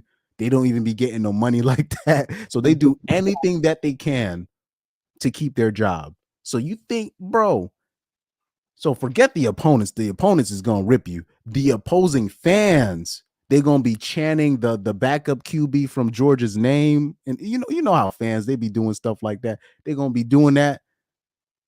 Yes. Yes. The teammates, his teammates are going to lose respect for him. Yes. Off this, they don't understand collateral damage. They don't get collateral damage, man. Or AKA like what they call it, like reputation damages too. It don't matter because the reason it don't matter if her reputation, because women are never really gonna face the repercussions of the things that they say. Do you think women are gonna actually face the repercussions of saying, "I rather have be in the woods with a bear than a man"? You think they're actually gonna face the repercussions of saying something's that retarded? No. They're not gonna face the repercussions of that because they know when shit hits the fan, they're going to expect a man to protect them, whether it be a bear or a deer or an elk, right? So yeah, they don't have to face, they don't understand collateral damage because most of the times they're not really, they're not going to face the repercussions of that. So forget about her because she already got 4 kids out of him. They live in California. Remember, they live in California. They already got 4 kids. Now I'm pretty sure they didn't get married in California, but still she got 4 kids. They live in California. He's fucked. There's not much he can do, and it's usually during that time when she secures the kids, she secures the money. It's already set up for her. That's when they start letting loose and start saying how they feel, and this is where things go south. Things just go south from there, you know. Oh yes, He was like, that'll do it. He was the bad boy too. Like Matthew's so sweet and Southern gentleman and all that stuff, and the backup was the complete opposite. Yeah. Ooh, and it upset him. So Matthew Stafford was the good guy, unfortunately. Matthew Stafford, if people don't know, he has a blue collar background. You know, had a mom and dad, whatever. Traditional dude, actually. Right. And this is supposed to be an alleged traditional woman, but we already know the alleged traditional women, they do stuff like this in college. I keep trying to tell you, dudes, those so-called trad con girls, this is the stuff that they do in college, messing with quote unquote bad dudes, and then messing with multiple dudes, getting trains ran on them, and then once they get caught, they cry grape and all this nonsense. This is the stuff that traditional women do, because she would classify herself. The little bit of research I did on Stafford's wife, she would classify herself as a trad girl. But like I said, those trad girls, they got serious pasts, particularly when they talk about college. You don't want to know. You don't want to know. And she said it right there. The backup QB was the quote unquote bad guy.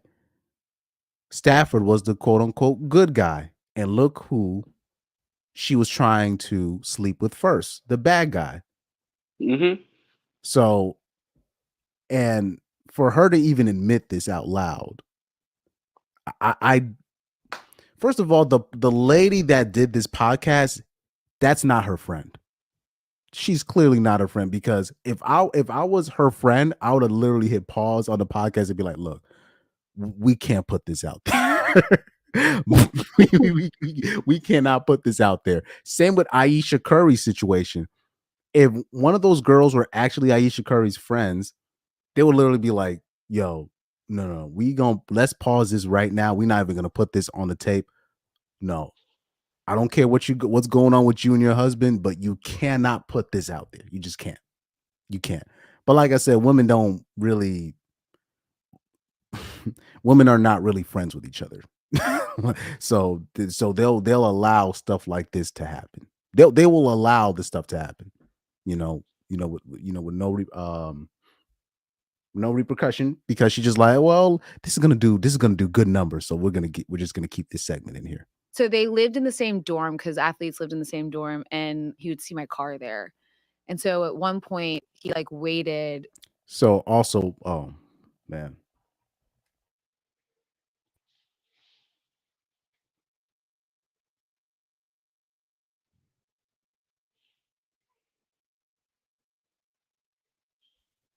My bad, guys, again. But another thing that I wanted to touch on is there's this myth that people don't understand is, just because a guy's an athlete in college, that doesn't mean he's getting 100% submission from the girls. I try to tell you guys, the dudes that get the 100% submission from girls are the criminals. The criminals get first dibs on the best girls. The athletes get second dibs, and then we get like, and then the regular average Joe gets like 37 dibs out of everybody else. But what happens is, because I'm going to speak from experience here, right? The top athletes who are on the dorms, right? They'll be in relationships like this, because a college relationship, particularly when you're talking about college relationships between an athlete and a regular girl, is not like other relationships. It's a lot of off and on. It's a lot of off and on stuff going on, right? So it's one day they're together, the next day they're not. The next day he's fucking some abroad. Next day she's fucking on somebody that she knew from high school, and then she's trying to get back at him. And then the next day they're together. Next day he's a part of a train. Then the next back with her. Then the next day he gets accused of rape, and then she sticks by it. And that's just how college relationships be going, particularly when you talk about the athletes. So it's not like a normal relationship. So stuff like that does happen on campus. So I will vouch for her on that end. But that stuff, you don't put that stuff out there. You're making your husband look bad. I don't know why a person, I don't even care about this broad. I don't even care about Stafford, but I already know you're not supposed to do that. So I really got to ask the question, what are the mothers and the women in the older women in these broads' lives, do they really hate them that much where they will give them like her advice to make the starting QB at Georgia, who's gonna be who at that time was gonna be a number 1 NFL draft pick. So her strategy was to sleep with the backup QB to make him jealous. So that was your strategy, or you could have just been nice. Like I'm like, And this is the next reason why I can't stand most of these women.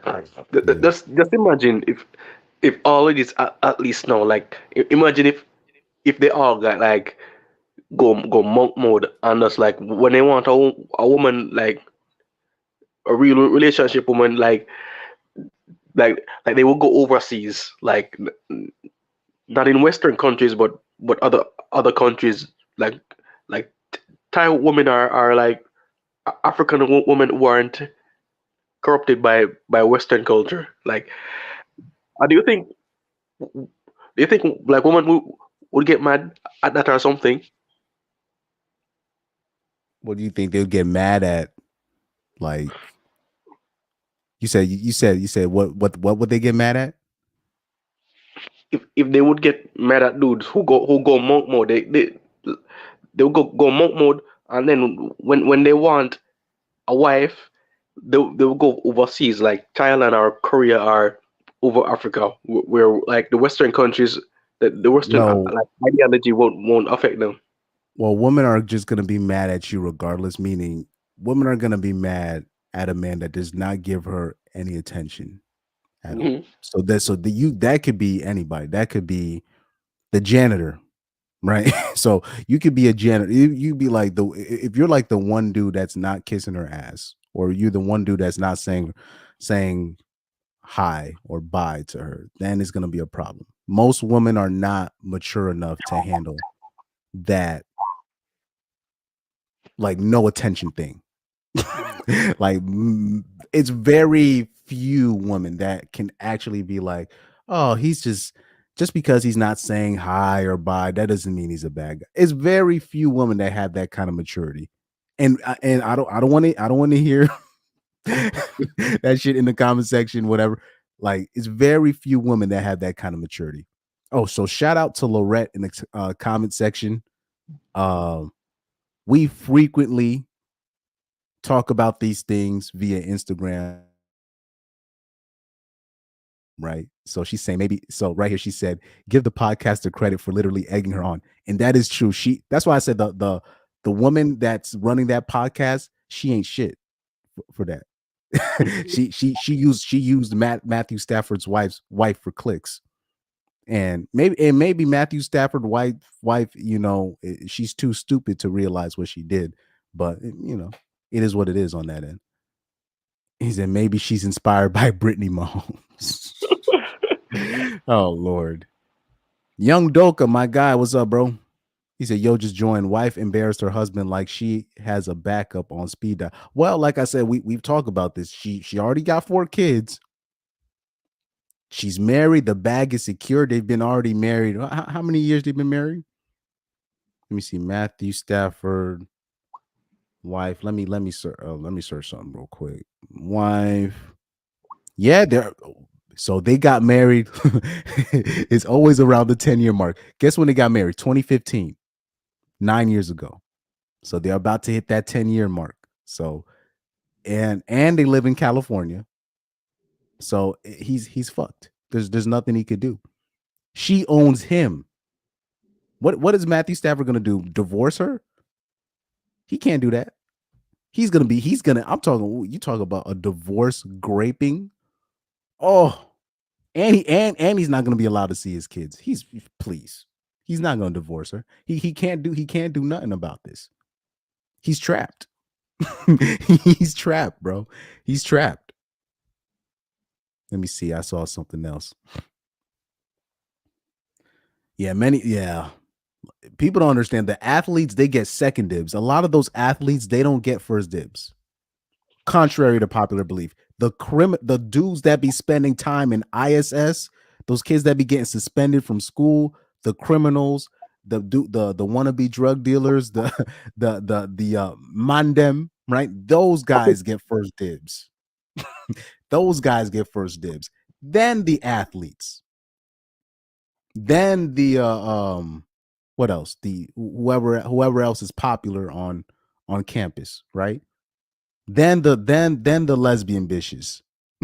Then the who else can I think? Then the whoever's popular on Facebook. Then they'll go through a slew of no, I forgot. Then the popular guy, then an older guy. Then she'll get like real older guy. Then that's not gonna work. Then she'll go right back to the Chads. Then that's not gonna work. And then she'll go for the average guy once she hits the wall at warp speed. And really, when we talk about the wall, meaning it's only gonna be until enough guys, when they're done having sex with her, where they're basically like, man, that pussy ain't shit. If she starts hearing that one too many times, then she's gonna be like, okay, it's time for me to settle down. That's when she's gonna be like, okay, it's time for me to settle down. Once enough guys be like, oh man, your pussy ain't shit. Like after an argument, that's when she's gonna be like, okay, my time is up. Let's see here. He said there are some women who get bored with men who give them everything. Some they and there's another part to this. And Delimon, you might disagree with me, but I like to come at this at a different angle. Why you have women like Steph Curry's woman, Tom Brady's woman, these people, why they just have no respect for their athlete husbands, their athletic husbands, or their entertainer husbands. And I have a theory behind this. I believe the way we do sports in America is ass backwards. Meaning, I think the women see how certain athletes get propped up in America and it's not really earned. Like, so people get mad at me when I say Tom Brady's not the GOAT, because he's not. But the way they kind of prop up the QB position is like, okay, this is everything is marketed and it's not how do I say it? It's not genuine, but there's another word for genuine, but it's not real. That stuff of the QBs being the best players in the league, that's not real. that's just not real. There's a reason why Russell Wilson's wife at the time, white wife, started cheating on him with that wide receiver. What's his name? Golden Tate, because we kind of know who the real top dogs are on the Seahawks. It's not the QB. It was that defense, the Legion of Boom, and Marshawn Lynch. She was probably trying to get at Marshawn Lynch, and he probably said, nah, I can't do that to my boy. And Golden Tate, since he's a savage, he went for it. That's another deeper discussion I can go into, because I noticed that a lot of the European soccer players, they don't really have to deal with that kind of disrespect that the average American woman treat their athlete boyfriends or husbands. You look at the NBA, you see how these basketball players, how their girlfriends treat them. It's crazy. It's crazy that you'd be like, how can you even? But like I said, our whole system, our whole sports system, it's fake. It's fake, anyways. So we can't be surprised that they attract fake women in their lives, and they kind of attract that kind of energy in their lives. And I'll take it a step further. Remember when Steph Curry's daughter was on the podium, like in 2015 or 2016, and she was acting a plump fool, embarrassing Steph Curry, you know what I mean? And then you had Steph Curry's wife starting talking all that crazy stuff about the referees on Twitter, making Steph Curry look bad in 2016. So remember all of that, and then you take that in contrast to LeBron's family. You see, when LeBron's sons are on the podium, right? And he's right next to He has his daughter in his hand. He has his sons next to him. And it's just like, they're just so respectful, so obedient. You know what I mean? Savannah plays a role. You know what I mean? And me personally, even though I'm not even a fan of LeBron like that, I looked at that and I just saw how LeBron's family actually respects him and how he's the actual top dog. And I'm like, oh, and I looked at that and I was like, I'm a fan of LeBron now. I know that's crazy to think about it like that. But after I saw that, I became a fan of LeBron after that. Because I'm like, oh, he runs his house. Yes. It's clear that he's the king. He's the king of his household. He runs shit. And maybe it's crazy of me for me to look at it like that, but I look at how his sons act. I look at how his daughter looks up to him, how the daughter gives him his respect. You know what I mean? It doesn't, like, I remember like during the press conference, you know, LeBron James' daughter was starting to reach for the celebratory cigar, and he's like, no, don't do that. Daddy's doing something right now. He pushes the cigar away, and then she's just quiet for the rest of the interview. And I was just like, that's it. I became a fan of LeBron after that, because I'm like, oh, he runs his house. Look, I think this. I think men are very simple when it comes to that. Respect is paramount. It's paramount. So when we see stuff like that, we're like, wow, oh, he runs his house. So this is why because people talk about, you know, alpha, who's an alpha and who's a beta.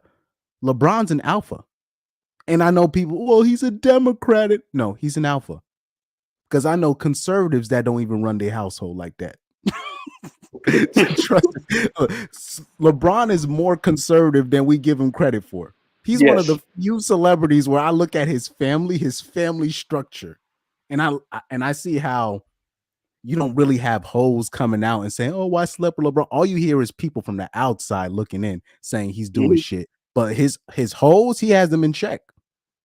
So he has that in check. He makes sure they sign their NDAs and whatnot, you know, and obviously LeBron be fucking hoes, but he clearly has that in check. He puts his family first. He got his family in line. You don't hear nothing crazy about what his sons are doing.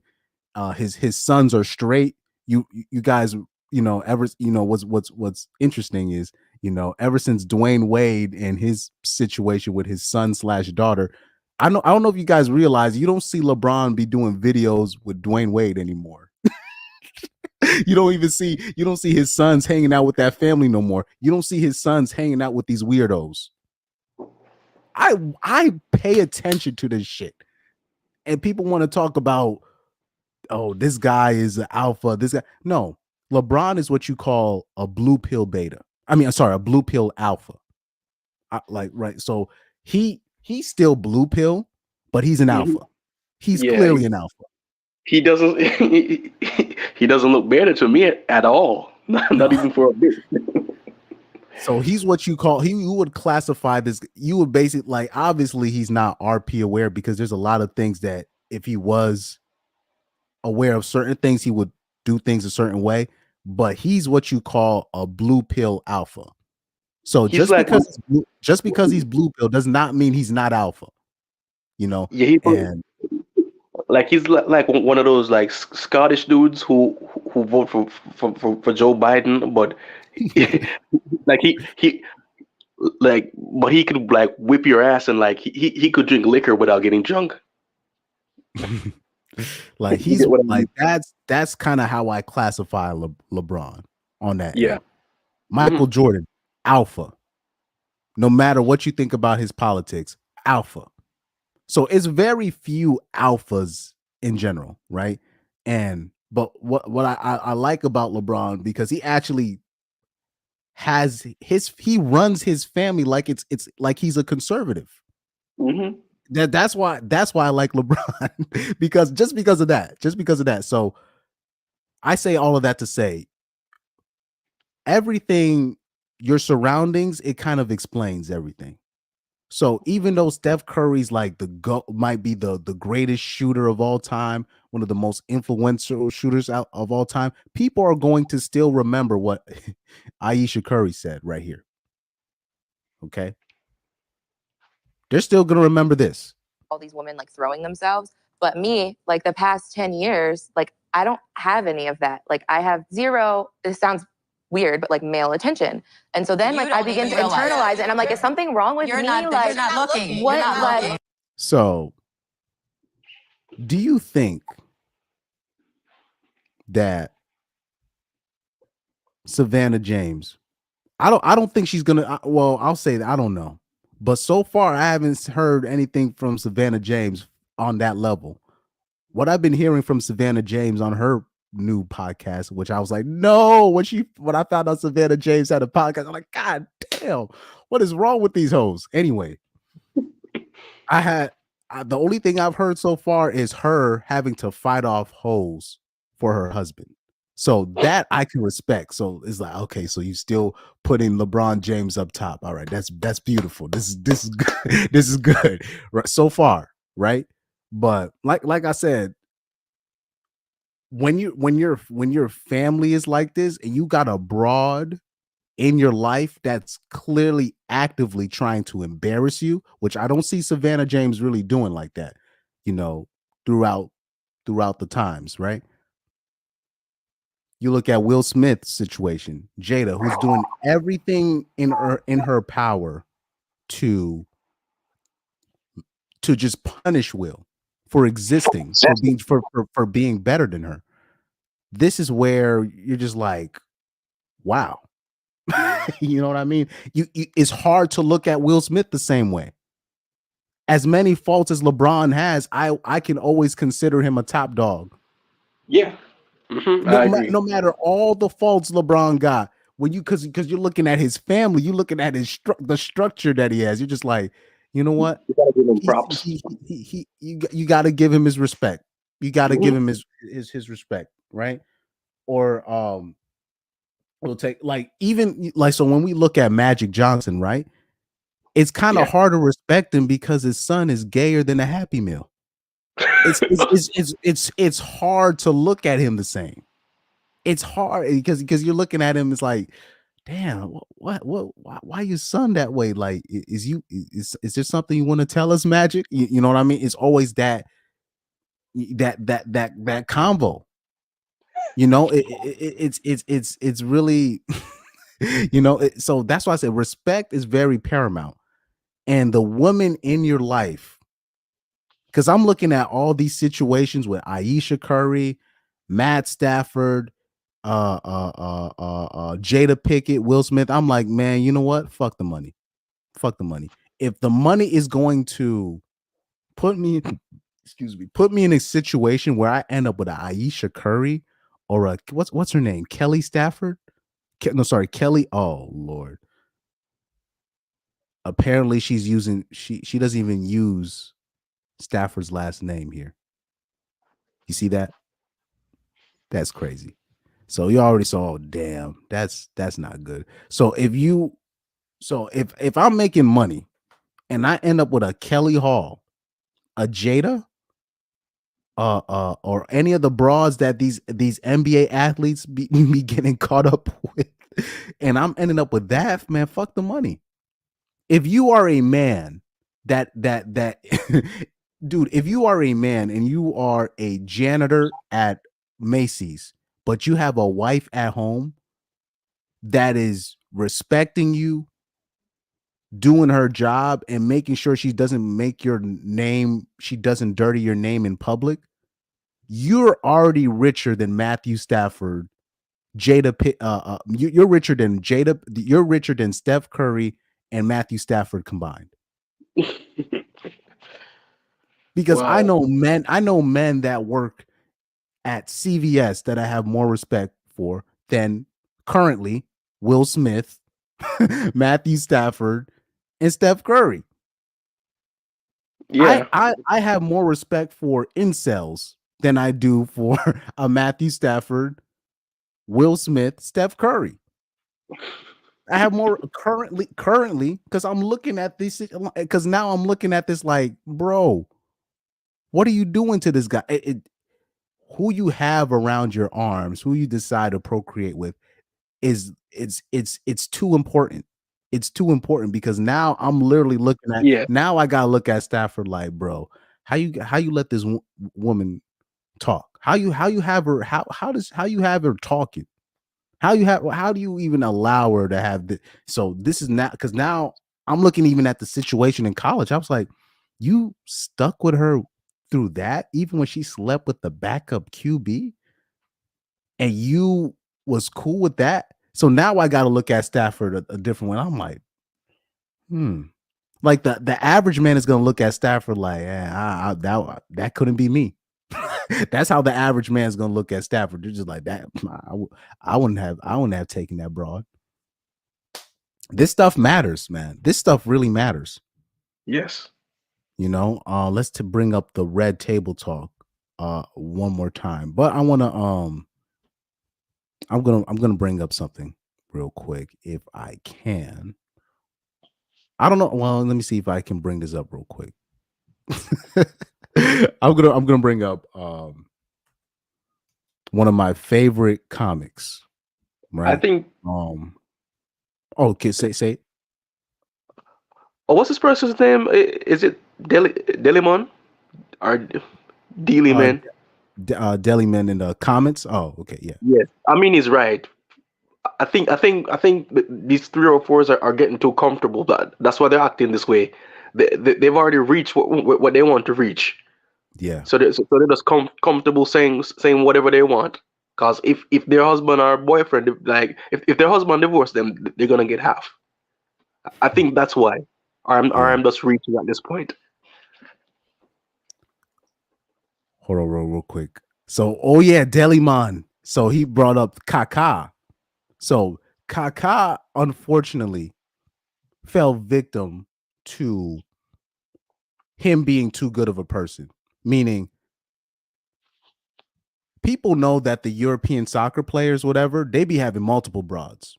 Particularly when you're talking about Brazilian soccer players, they be partying, they be having broads. Ronaldinho was partying every night. Ronaldo partying. Adriano partying. I'm listening to like Brazilian legends, right? Like Kaká. Let me tell you something real quick. Kaká was not like the other Brazilian legends. He was a real he was a choir boy in real life. Like he was not the typical Brazilian soccer playboy like Ronaldinho and these guys. So the problem with Kaká is he's blue pill as hell. Mm-hmm. The average man looks at a Ronaldinho, right? A Neymar, right? And they'll think, oh, these guys are such playboys and they just be with multiple women. They don't understand. No, they understand. Trust me, they understand what these hoes are. They're not to be taken seriously. And unfortunately, Kaká was really, he's a very devout religious man. He did everything perfect. But that's the problem. He did everything the right way, the good way.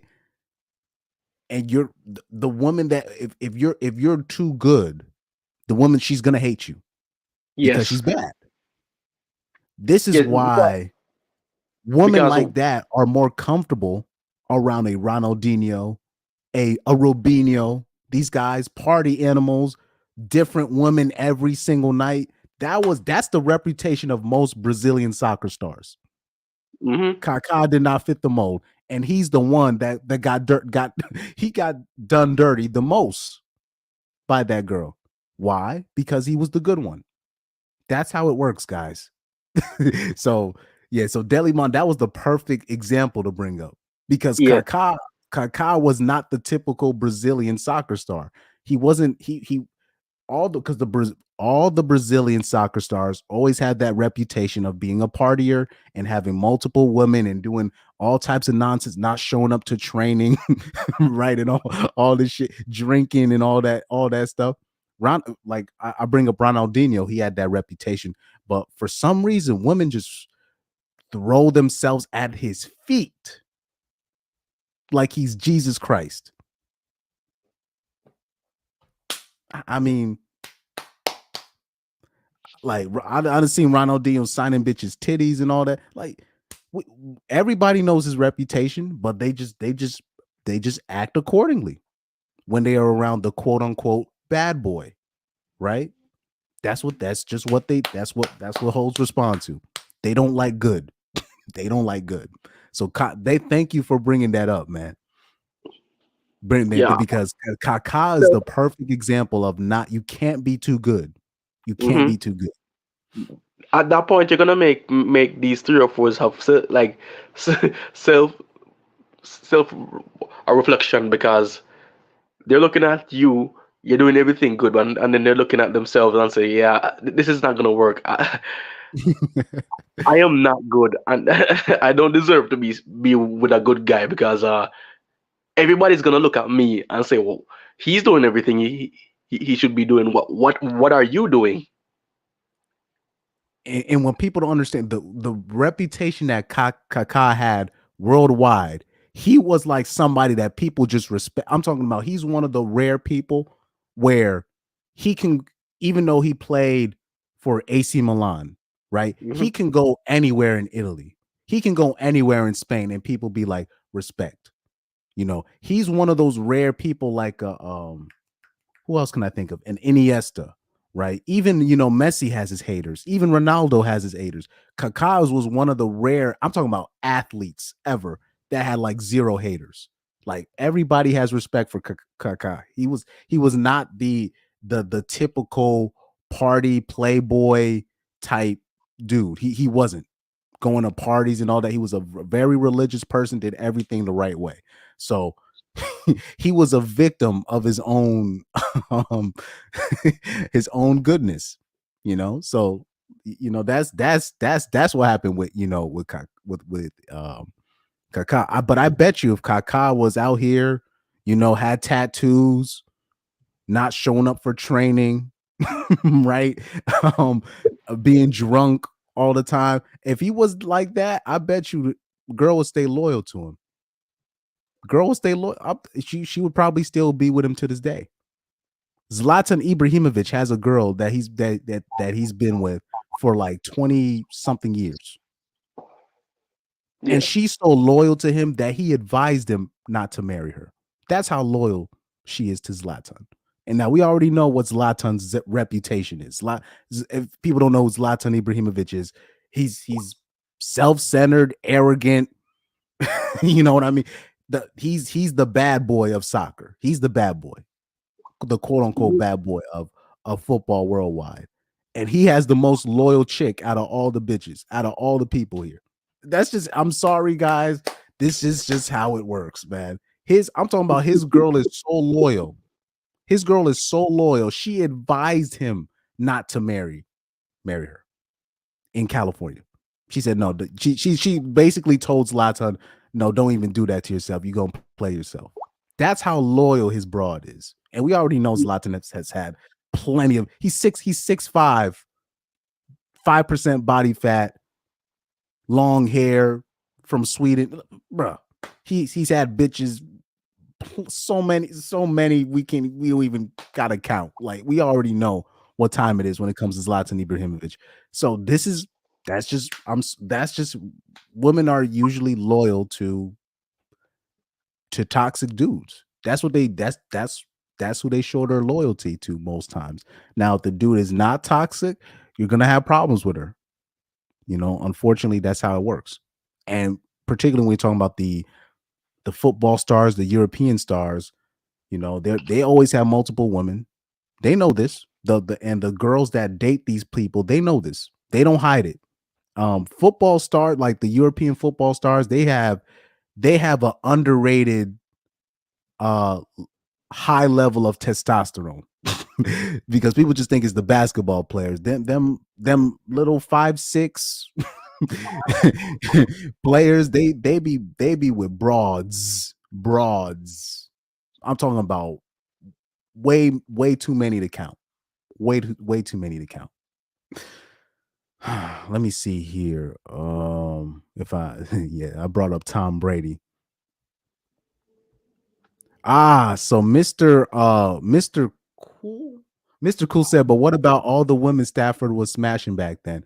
But like I said, Chads can be greedy. Chads can get greedy. So what will happen in college is, because I've seen this particularly in high school. You'll have a Chad and he'll be fucking multiple bitches, but there'll be one girl that's not, like, he's fucking her, but she's not necessarily doing what he says. And he'll be intrigued by that one girl that's not necessarily cooperative. So because when you're a Chad at that level, it's just all damn near most of the broads, they're gonna be, I'm gonna do everything for you. I manifested you, all that stuff. So they're gonna what ends up happening with the Chads, unfortunately, because they usually get everything that they want. There's gonna be that one broad that they really like. It's gonna be one pretty broad that they really like, and he'll be smashing, but she'll be like, I can't. She will intrigue him because she's the non-committal one. So he's going to be able to relate to that, and he's going to be intrigued by that one girl. So that can happen to a Chad. I've seen this happen before. I've seen this happen to a dude I knew in high school. This stuff happens a lot. So there's a misconception about the Chads and how girls treat them, but particularly the athletes. But that can happen to an athlete of any race, mind you. Let me see. Young Doka said not only you, but his team front offense is looking at him like a fool. Yeah, Matthew Stafford, people gonna look at him different.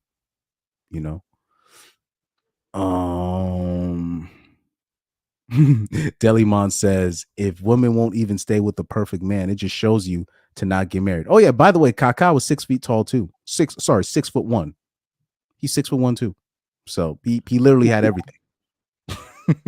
He had everything, man. Like I said, not the typical soccer player, bro. Not the typical soccer star. And that's just how it is. Right here. Woman, Shinobi 1 says women cannot be trusted to even their own emotions. Therefore, if you want to keep a woman safe, protect her from herself. Do not let her out of the kitchen or the bed.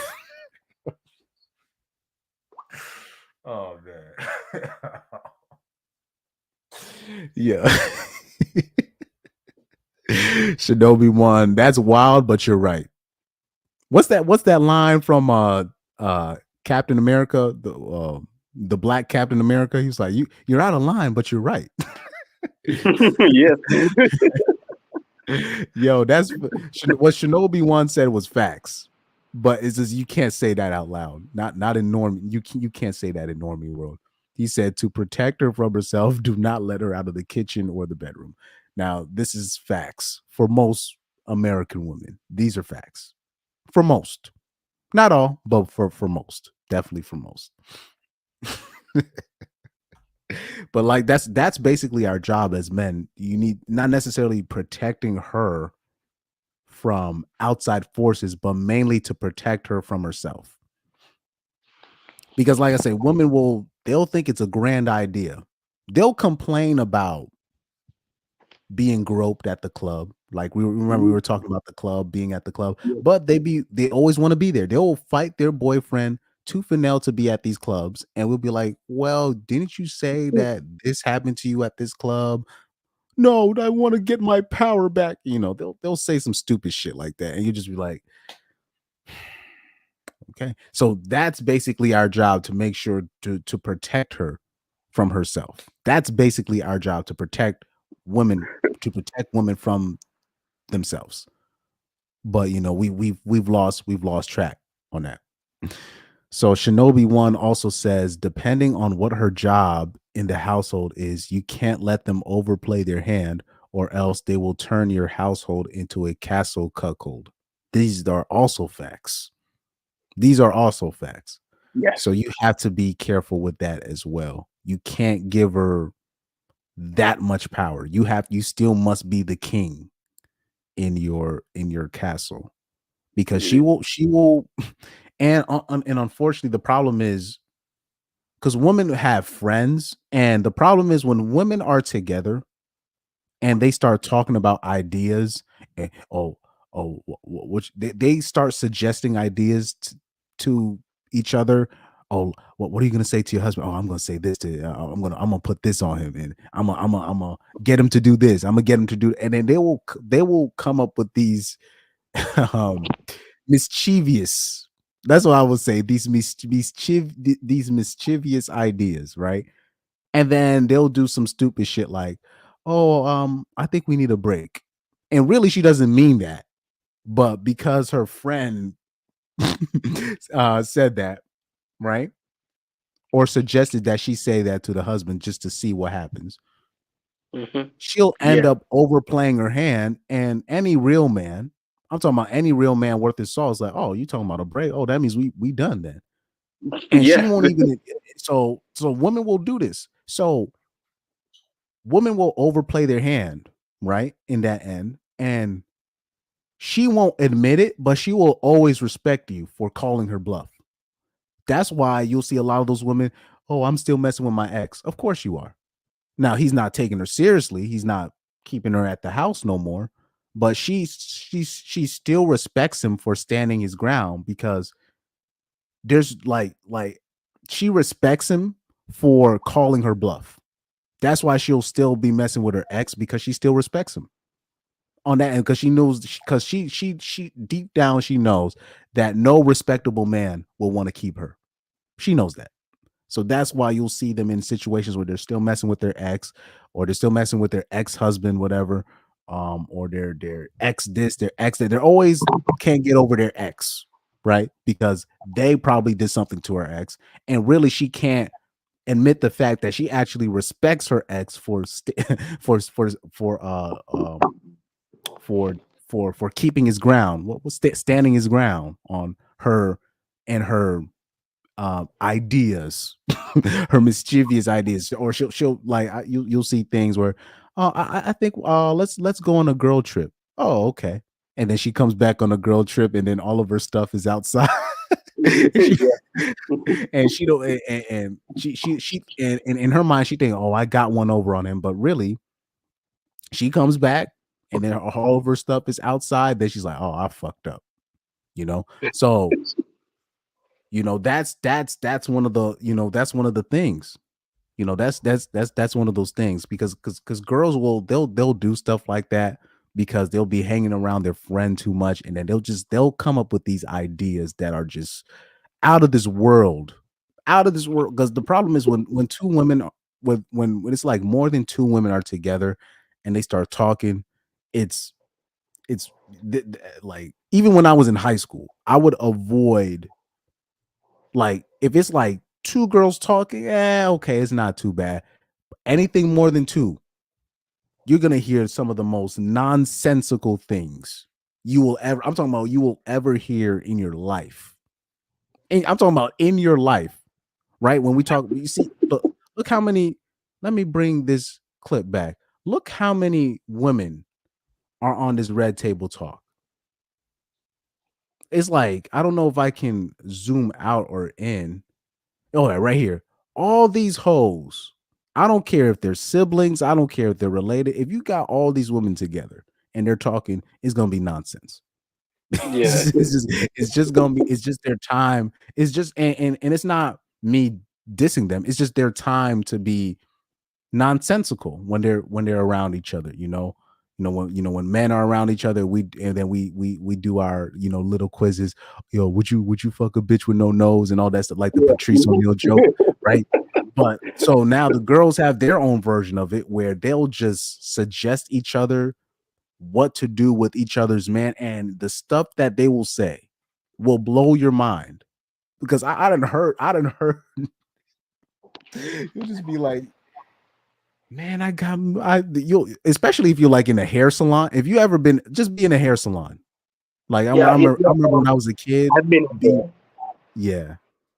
So if you're just in a hair salon, you'll hear the nonsense. That will be the realization for most boys, to be like, damn, women be talking shit like men do. Like they be talking like trash, talking about, oh, I got this man on child support and I got this man. Man, I remember one girl was bragging about this community leader that she was quote unquote finessing while she was getting her other guy to rearrange her guts. And it's like, and I was like, I think I was like 12 or 11 at the time. I was just like, what? And like, and the math that she was doing, you're just like, oh my God, these people are crazy, you know. But you know, that's what happens when you're dealing with when there's just too many women at one place. They not nonsensical things come out their mouth. And also, let me address this because let me address this part because I am not gonna ignore this part where I saw white dudes in the comment section talking about, oh, I understand what OJ did now. And I'm just like, are y'all serious?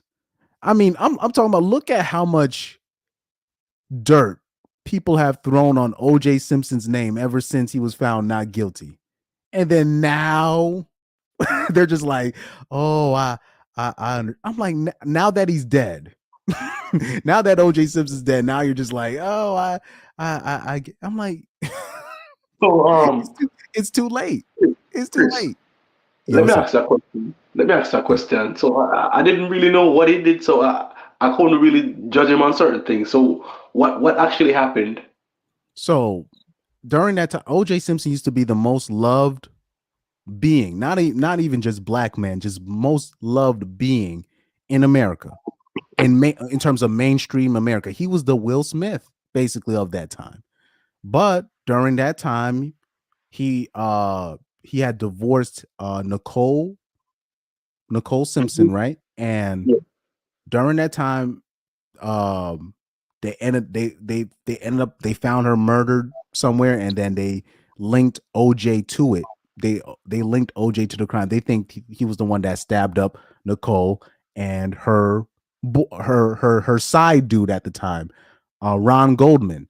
But so during that time, so it's been very common, particularly from Caucasian people, to say that OJ Simpson is guilty, but he was found not guilty in the court of law. And basically, from the time that OJ Simpson was found not guilty, they've been just dirtying this man's name ever since then. Oh. And I like, and me, I look at it as, I don't even look at it as a race thing. I'm like, guys, look at the circumstance. Imagine you're a man, you have money, and your wife ends up divorcing you, your trophy wife, whatever who is, and you got her side dude driving around in your car. She's taking your money. She's taking all your money in alimony, child support, blah, blah, all of that. And just to see her side dude driving around in your car, and she's still taking money from you. And you're not, and the money, even though you're making money in broadcasting and movies and whatnot, the money is not coming in like you think. Yes. Like I was trying to tell people, I'm like, God, this is not even a race thing. This happens to most men. But unfortunately, because it was a black dude, it was a blonde white woman, you have black people celebrating too much because a black man, quote unquote, got away with killing a white woman, quote unquote. And then you had white people crying because they were just shocked that he was found not guilty, even though all OJ Simpson did was hire the best lawyers. That's all he did in California. If you hire whoever has the most money, whoever hires the best lawyer, whoever hires the most expensive lawyer wins the case, whether you murdered a 304 or not. Right? Yeah. So that's basically what happened. And unfortunately, OJ Simpson,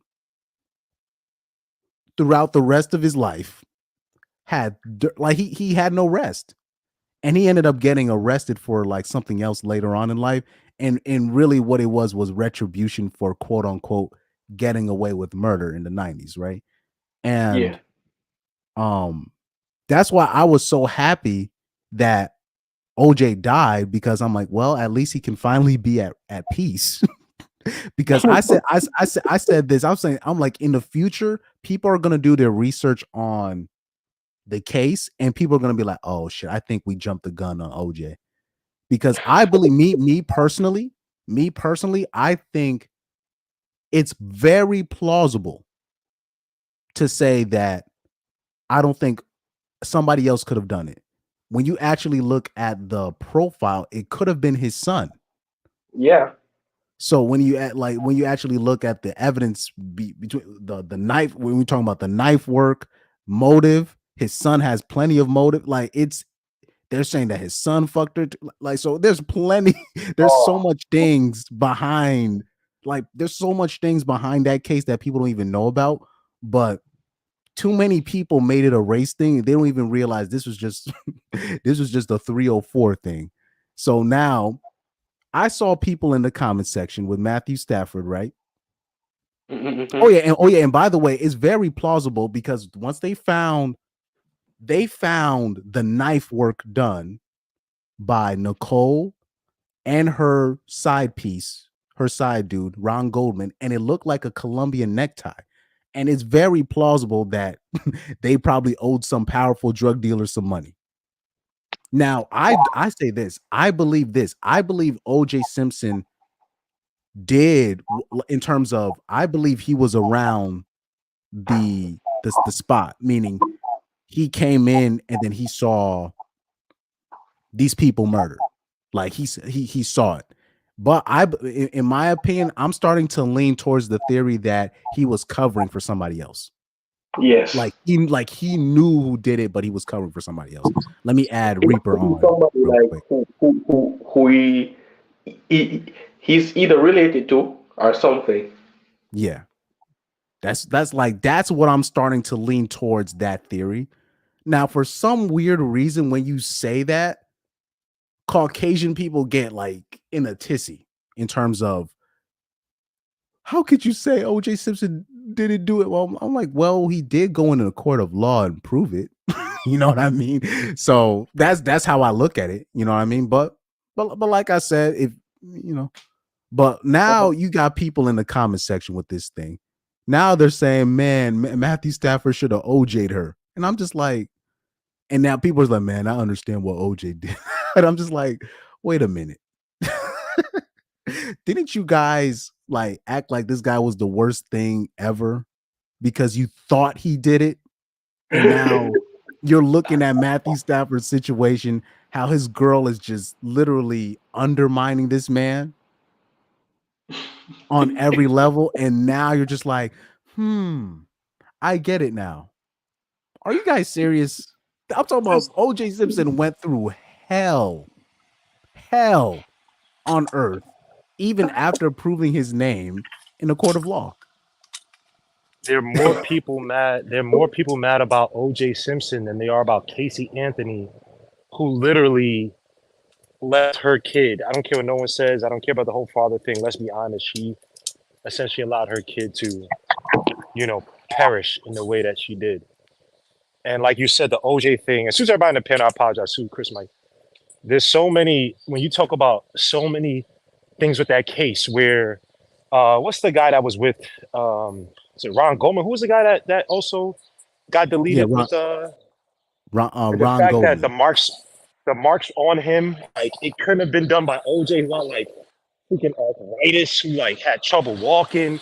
The marks on him were like done by a bigger guy, the son, with the whole sweat background, the freaking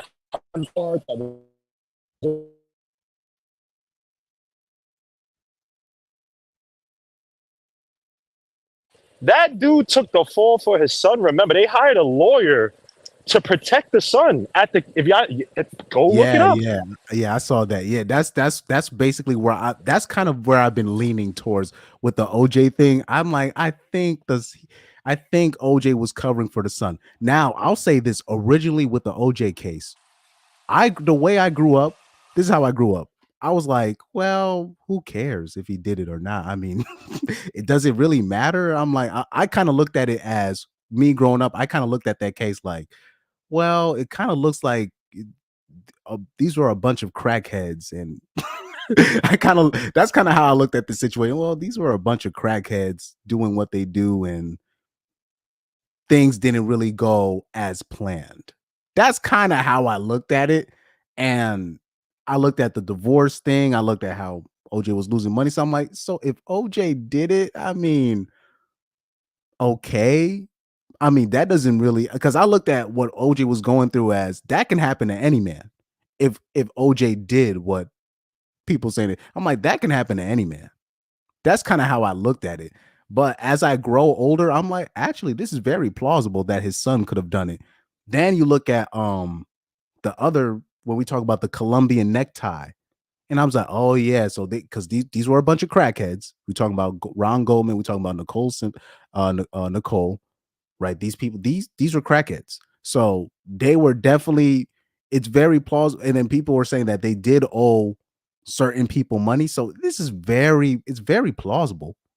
I don't know why people were acting like it was just like it's just impossible for OJ not to do it. You know what I mean? It comes down to the race to race, because like you just said, when it came down to Matthew Stafford, I can see him deleting his wife, even though she didn't do nearly half as much as OJ's wife did. And also on OJ's wife, when have you ever seen the vast public sit and support a black female crackhead? Whenever you see they will always, a black female crackhead could be deleted by the police, right? And she could be in the right. Say the police mishandled her, whatever, blah, blah. They'll say, well, she's a crackhead. She should have been. Blah, blah. But for Nicole Simpson, who was a big time crackhead and also a major whore around the neighborhood. Imagine this, because everybody realizes, oh yeah, for Matthew, the girl was riding around in OJ's car and letting other guys drive it. Yeah. Other guys that she was having sex with drive it.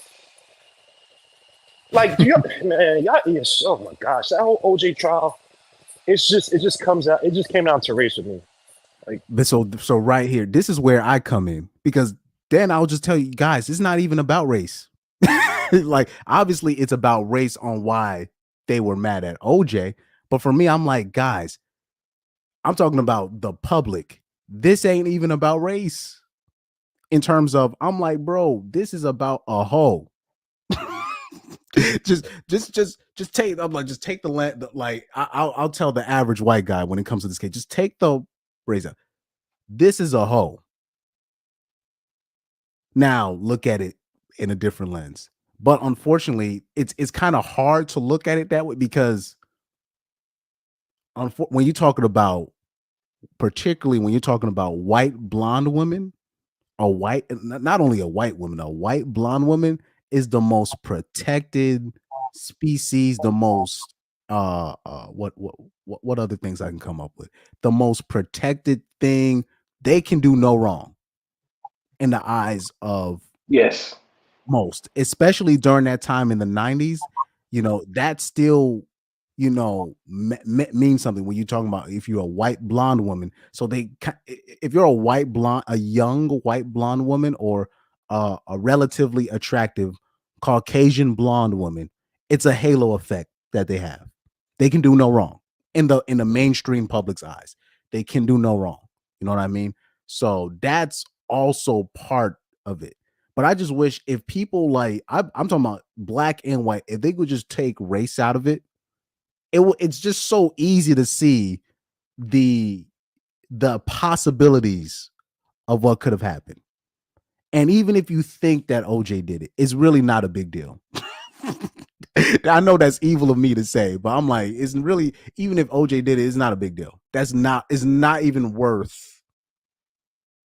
worth the time. It's not worth Ron Goldman still doing all these interviews years later. And this is how crazy that halo effect is for blonde white women. They still refer to Goldman, right? His son, the son. I don't know if it's like Ron Goldman Jr. Let me see. Let me get the names right. I don't want to confuse people. let me not confuse people here. Ron Goldman. Yeah, Ron Goldman, right? So let me see.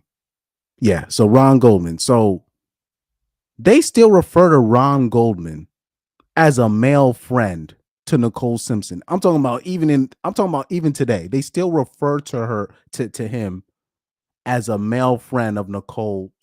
And you're just like, God, we know they was fucking. Like, I mean, bro, are you serious?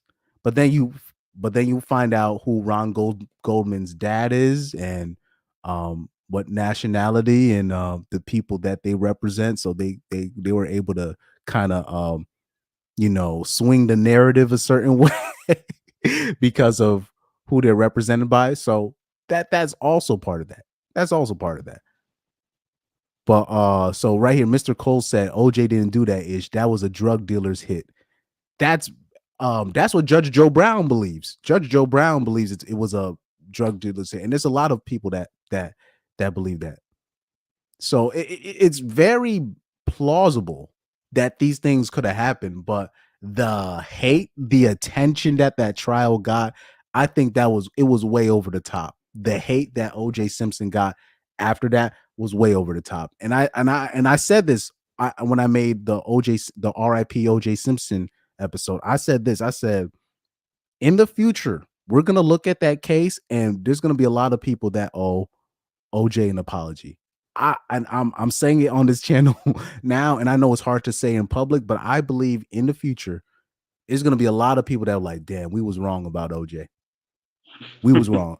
I believe that. I truly believe it's gonna be like, I was wrong. Mr. And I Cole think says they were deaths, kidnappings, and a car bombing linked to the Mezzaluna restaurant that Goldman worked at. And oh yeah, that is true also. That what Mr. Cole is saying, these are all things you can literally look up, guys. So these are not there, because the problem is with the media, they just want to push certain things, right? Oh, so Shinobi One says something right here. Because I don't even want people to think about it as race, because the problem with that case, unfortunately, it happened right around the Rodney King incident. So black people were way too excited over that case, and white people were way too mad over the case. That's basically what it is. And I don't care who get mad about it. White people were too mad about it. Black people were too happy about the case. So right here, Shinobi Wan says, thanks for the extra info on OJ. All I knew was stuff from cartoons and media, which we all know is lies unless it's anime. And I'll give you an example. I'll give you a perfect example, right? Because I always try to look at, because like I said, my favorite sports stars were Terrell Owens, Allen Iverson, and Mario Balotelli. These are three athletes that the media went out of their way to just ruin their lives, right? So I just grow up like, okay, who the media lying on today? that's how I always wake up. I don't ever look at TV. I'm always like, okay, what did the media say? But I don't take it as the truth. So let me give you an example. Barry Bonds, right? He's still not in the Hall of Fame. All these years later, they're still keeping him out of the Hall of Fame. And then you'll be like, why? Well, he took steroids. I'm like, did he ever test positive for steroids? No. But what's interesting is they're saying that he was on a list, a potential list with guys that were potentially using something illegal. And I'm like, but did he ever test positive for it? And they're just like, but, and I'm just like, okay, so he never even tested positive for steroids, but it's just, everybody is just so used to saying Barry Bonds took steroids. Barry Bonds took steroids. Barry Bonds took steroids. So people will just say Barry Bonds took steroids. I'm like, whoa. Did he ever test positive? No. So where is this coming from? The only thing I know about Barry Bonds is this. Barry Bonds had a terrible athlete to media relations. He had a terrible relationship with the media. That's all I know about Barry Bonds. So once you know that part of the information, you're like, oh, that's why he's getting a bad name. Like, Barry Bonds had probably the worst media to athlete relations ever. I'm talking about out of all the athletes. Fuck the soccer players. I'm talking about out of all the athletes, he probably had the worst media to athlete relations ever out of everybody. So I'm like, once you know that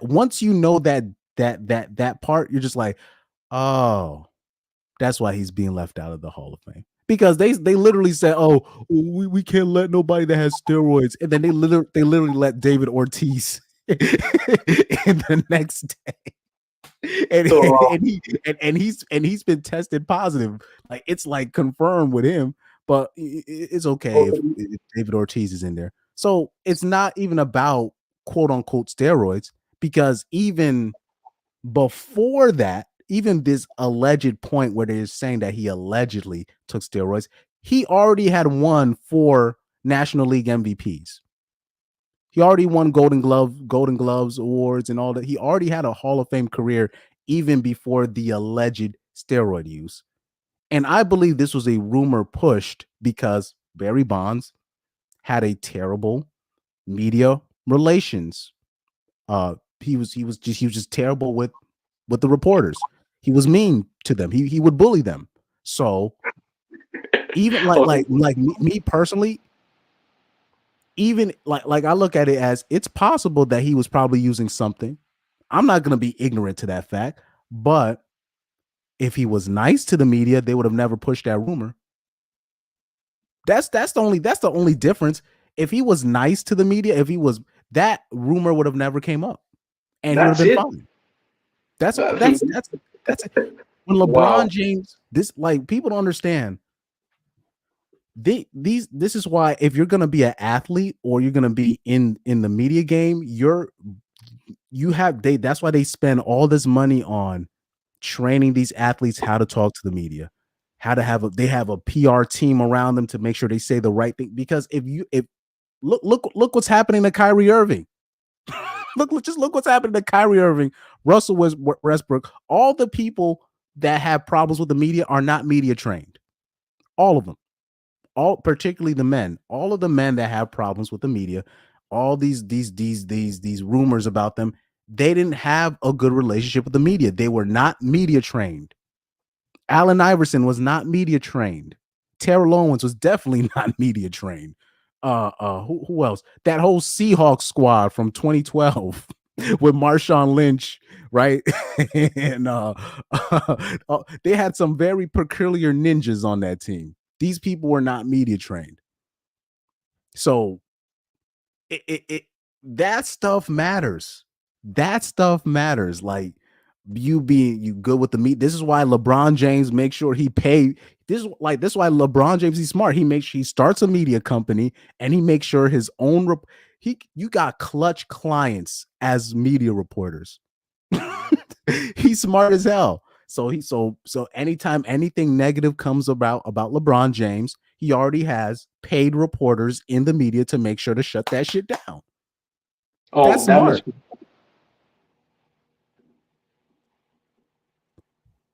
That's how you're supposed to do it. You got to pay off certain media members to make sure they don't dirty up your name, because if it goes through the media, people are just going to accept it as truth. It's smart. I don't know why people get mad at, like, I'm like, first of all, Michael Jordan did the exact same thing. He makes sure when he's with Ahmad Rashad, make sure pick and choose which reporters to have good relationships with, making sure certain reporters get their shoes and all this. This is what you're supposed to do. You pay these people off so they don't dirty your name in the media. That's what you're supposed to do. Oh, so they're kind of like if you don't give them what they want, like they could just speak BS and people would believe it. It don't matter. How many media members are brave enough to go to Tom Brady and be like, why did you have surgery on your face? How many media members are brave enough to do that? They're not going to do that. They're not going to do that. What? And ruin that relationship with Tom Brady? It's But they'll be, man, Allen Iverson would get like a parking ticket and it would be like mainstream news. I remember this stuff, bro. Like I have a long memory when it comes to that, right? How about this? I'll give you an example, a baseball example of a white dude, Bryce Harper. I would hear people complain about Bryce Harper being this and that. I'm like, okay, what did he do wrong? And then I'm looking at his resume. I'm like, oh, so he just be talking back to people. But really, what happened with Bryce Harper, and I'll even bring up some European soccer players as an example. What happens with certain people's, a lot of the times, your perception of certain athletes, it's only determined because their agent. So because they don't have a certain agent, then he's trash. So if you hire the right agent, they're never going to talk crazy about you because that agent will be friends with somebody in the media. And it's really it's a really dark rabbit hole when you realize, the only reason why I think this guy is a good guy and this guy is a bad guy is only due to their agents. It's really, that's something that I found out when I was a kid. In European soccer, there was an agent by the name of Raiola, Mino Raiola, right? And he would have certain players, right? Pogba, Balotelli, Ibrahimovic, Mkhitaryan, Erling Holland, who's very famous right now. Holland. Who else? Delete. But a lot of those players very Romelu Lukaku was his one of his players. So a lot of the players that I named had a lot of bad PR because a lot of the managers did not like Raiola. They did not like working with him. The reason why Manchester United ended up being in the pickle that they're in right now is because Sir Alex Ferguson did not fuck with Raiola at all. At all. So like he didn't like trust me. So Manchester United ended up losing out on young talents when they were younger, or they ended up basically if they were younger, they didn't get signed, and then once they got older, those same clients of Raiola would sign with Manchester United, but Raiola would literally rake Manchester United through the coals and make them overpay for a product that is kind of overdue. Because just out of spite. So when you're dealing with the sports, the media, the managers, you're really dealing with the agents and who they're connected to in the media. That's what you're dealing with. So whatever your perception about most athletes, just in general, or even people in general, it just depends on what agent they got. They gave Lamar Jackson a hard time with his money. Why? Not because he's black. It's actually not because it's because his mom was his agent. He didn't have one of those small hat people as his agent. Lamar Jackson figured, I'm Lamar Jackson. I don't need one of these small hat agents as my agents. That's why he was struggling to get his money. It's not even because he's black. Trust me. It's not because he's black. It's because his mom was his agent. Yeah. So it's not he was trying to get that money without having to pay the what would you call that, the second man? What's it? I don't know what you would call the second party. I don't know. They're just like the entrance fee. He was trying to get the money up front without having to pay that agent the 10%, the 20%. He figured, shit, my mom's my agent. We got the money will be in the family. Right. So that's why he was having trouble, because he didn't have the right agent. And even the sports commentators even said as such. They were always harping on, oh man, he doesn't even have an agent. They kept on saying, I'm like, so why does that matter? If he's worth this, why can't he get that? Just because he doesn't have an agent, or the agent that you want him to have? I was It's like, that. oh, okay. I'm like, okay, I see what this is. I'm talking about it was long-time supporters of Lamar Jackson that turned on him on national TV just because his mom was his agent. And you're just like, oh, He so this is he wasn't being a sheep. That's why. yeah. So I'm like, oh, okay, that's what it is. All right. Now I understand why Lamar Jackson dropped during the draft because he didn't have the right agent, the right representation. You know, you gotta like it's not. I'm telling you, it's not even a black and white thing. It's not.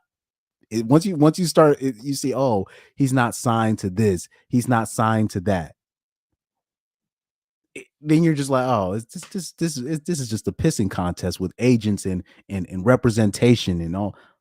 That's what it is. You're just like, oh, okay. Now, like it saves a lot of time. Like a lot of times now that I see like certain prospects come in, and the first thing I look for, I'm like, okay, who's his agent? That's the first thing I love. Like, okay, who's his agent? Okay, who's his PR team? Who's his rep? Who's his who's running his social media accounts? That's really the stuff that matters. Also, I hope people are you know the TV show The Boys, right?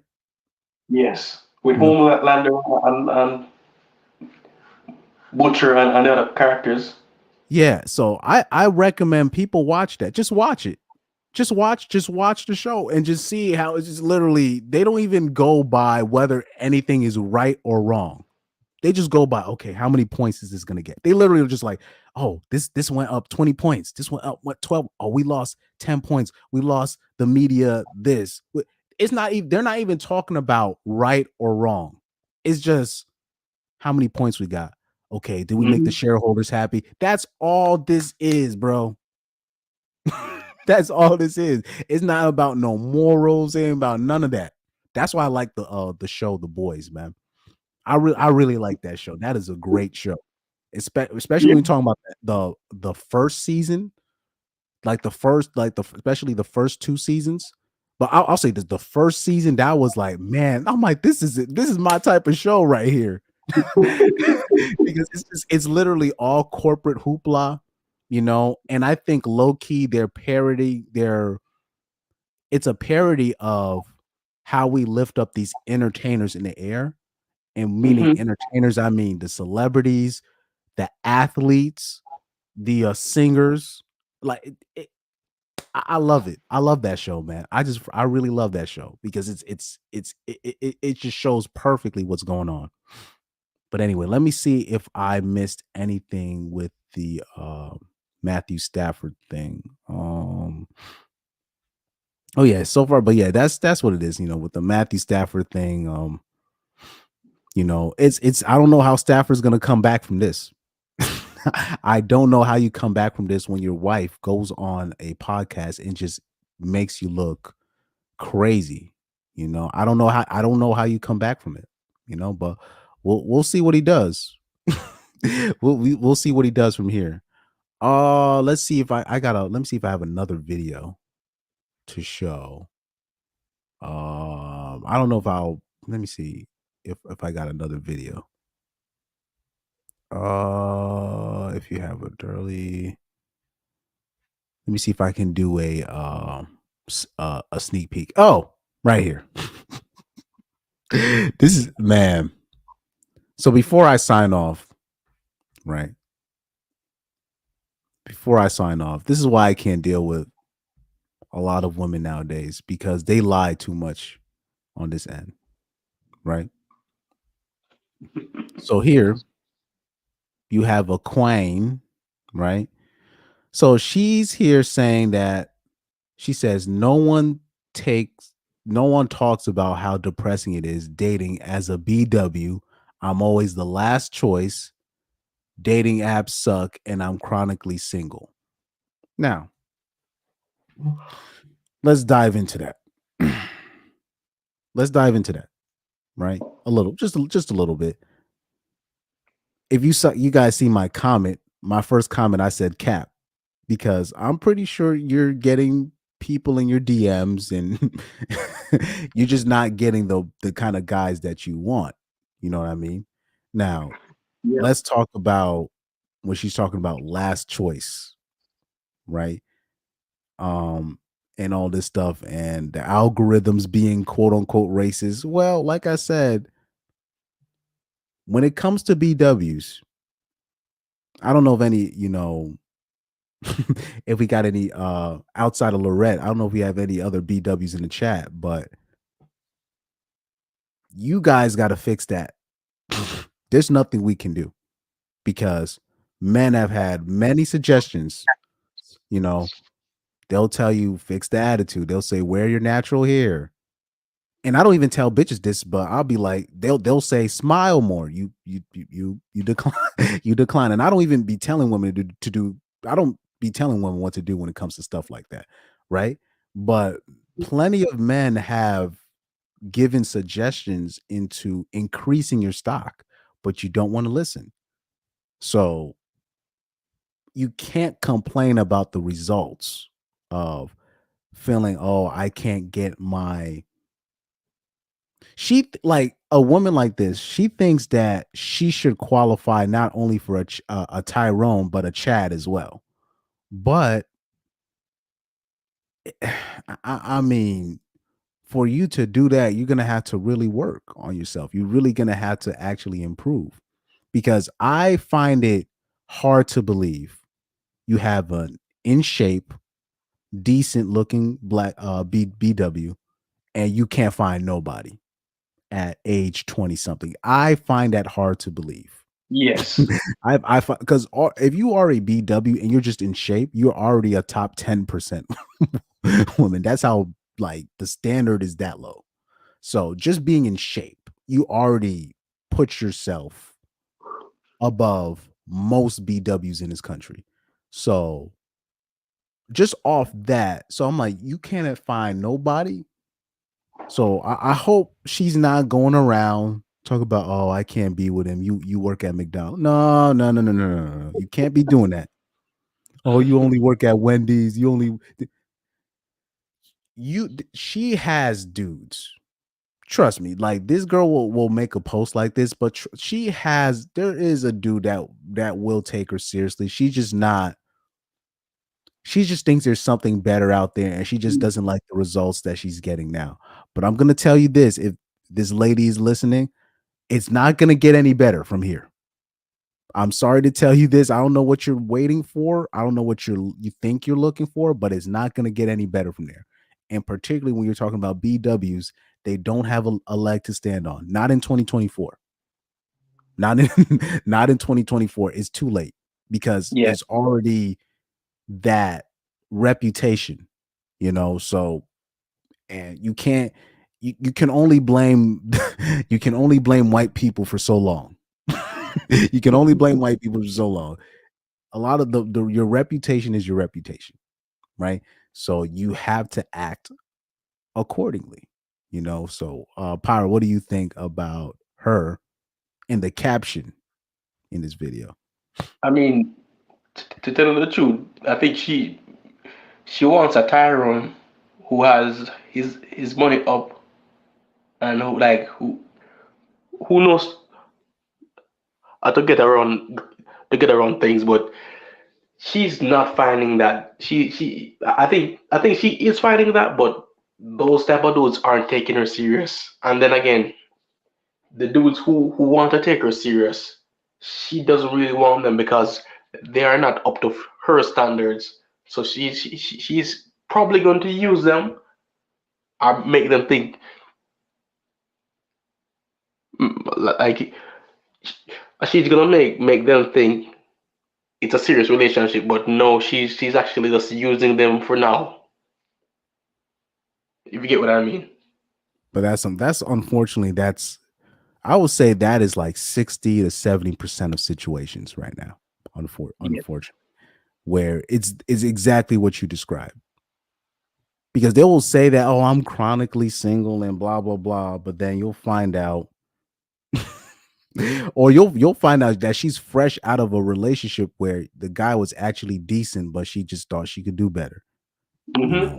Unfortunately, but I like I said, like, if I knew this girl, I would tell her, I'll be like, you do know it's not going to get better from you, get better for you from here.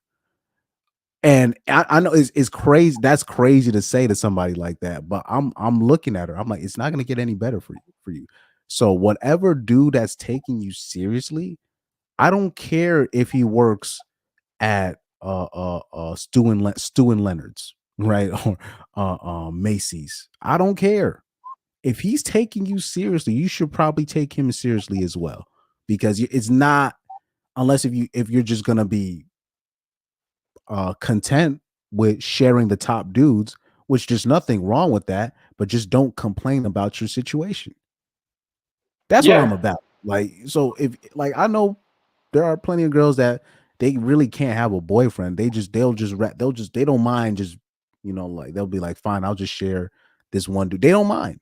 But that's them. And I can never really damn them for it because they play their role. But the average broad, right? We talk about Hannah Baker, right, from 13 Reasons Why. The average broad suffers from Hannah Baker syndrome, where it's only Chad or bust. It's Tyrone or bust. But mainly it's only Chad or bust. So she probably thought in there, went on one of them dating apps and thought she can get a not even a Tyrone. She probably thought she could get a Chad. But I'm like, the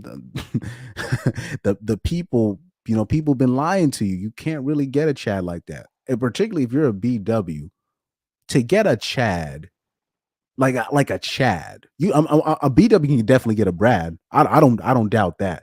I've seen that. But in terms of a Chad, because what happens is once they get a Brad, they're gonna think they can get a Chad. That's that's the problem with most women. They always want more. They always want more. So they can get a Brad. They could actually get a Brad, but the problem is they end up losing respect for Brad because they got chose by Brad, and really they wanted to be chosen up by Chad. So to get a Brad or a Chad and you're a BW, your best bet is to make sure you're already living in the suburbs. So if you're already not living in a certain area, a certain zip code, you might as well scratch that dream. That's not gonna happen. Enjoy your Pookies and your Tyrones, because we know you're not gonna go for a regular black dude. We already know that's not gonna happen until you're two baby daddy, 2 or 3 baby daddies, and then you're like, okay, I'll go for the car mechanic. That's the average problem. So if you want that, you gotta make sure you're in a certain zip code off rip, and you have to act a certain way. You can't be Pookie adjacent. And that's impossible for most BWs in America. They're always, Pookie is too close to them. They're too close to Pookie, or they got a Pookie in their family. And you're just like, oh man, I can't even invite her to the house because she got Pookie around. So that's the thing with most BWs, And like I said, with particularly even just with women in general, we talk about the Hannah Baker syndrome. They look at a Clay Jensen, right? The guy that actually likes her, that's actually willing to do stuff. They always are like, I could do better. They're always like, there's got to be something better than that. And the reality is, no, there's not. The other people, them other dudes that you think that you are manifesting or you deserve, you target practice at best. You target practice. And Hannah Baker had to find that out the hard way. She could have made, her life could have been so simple had she went out with Clay Jensen from the jump. Literally, like, she could have avoided most of her trouble. But unfortunately, today's broads are perpetual Chad hunters. Perpetual Chad hunters. And then if you're talking about BWs, Tyrone hunters, right? Tyrone / Pookie hunters, right? Where they'll hunt for a Tyrone, but then they'll take care of a Pookie, right? So when you hear a woman say, "Oh, I tried taking care of a man once and being the primary breadwinner, it didn't work," that's because she was taking care of a Pookie. Yeah, she's looking for the best of the best. So it's they're never gonna look for like just a regular dude. Mm-mm. And it's either Chad, Tyrone, and if not that, then Pookie.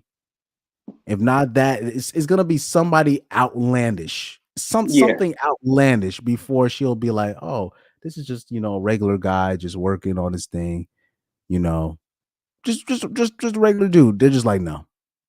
Even though even though the broads will be so regular, I'm be like, not even a lot of these broads be like really 3 out of 10s, 4 out of 10s. They're actually below regular, No average. out of shape, out of shape, and then they'll look at the average guy and they'll just look at him like, no. And you're I just could like, do better.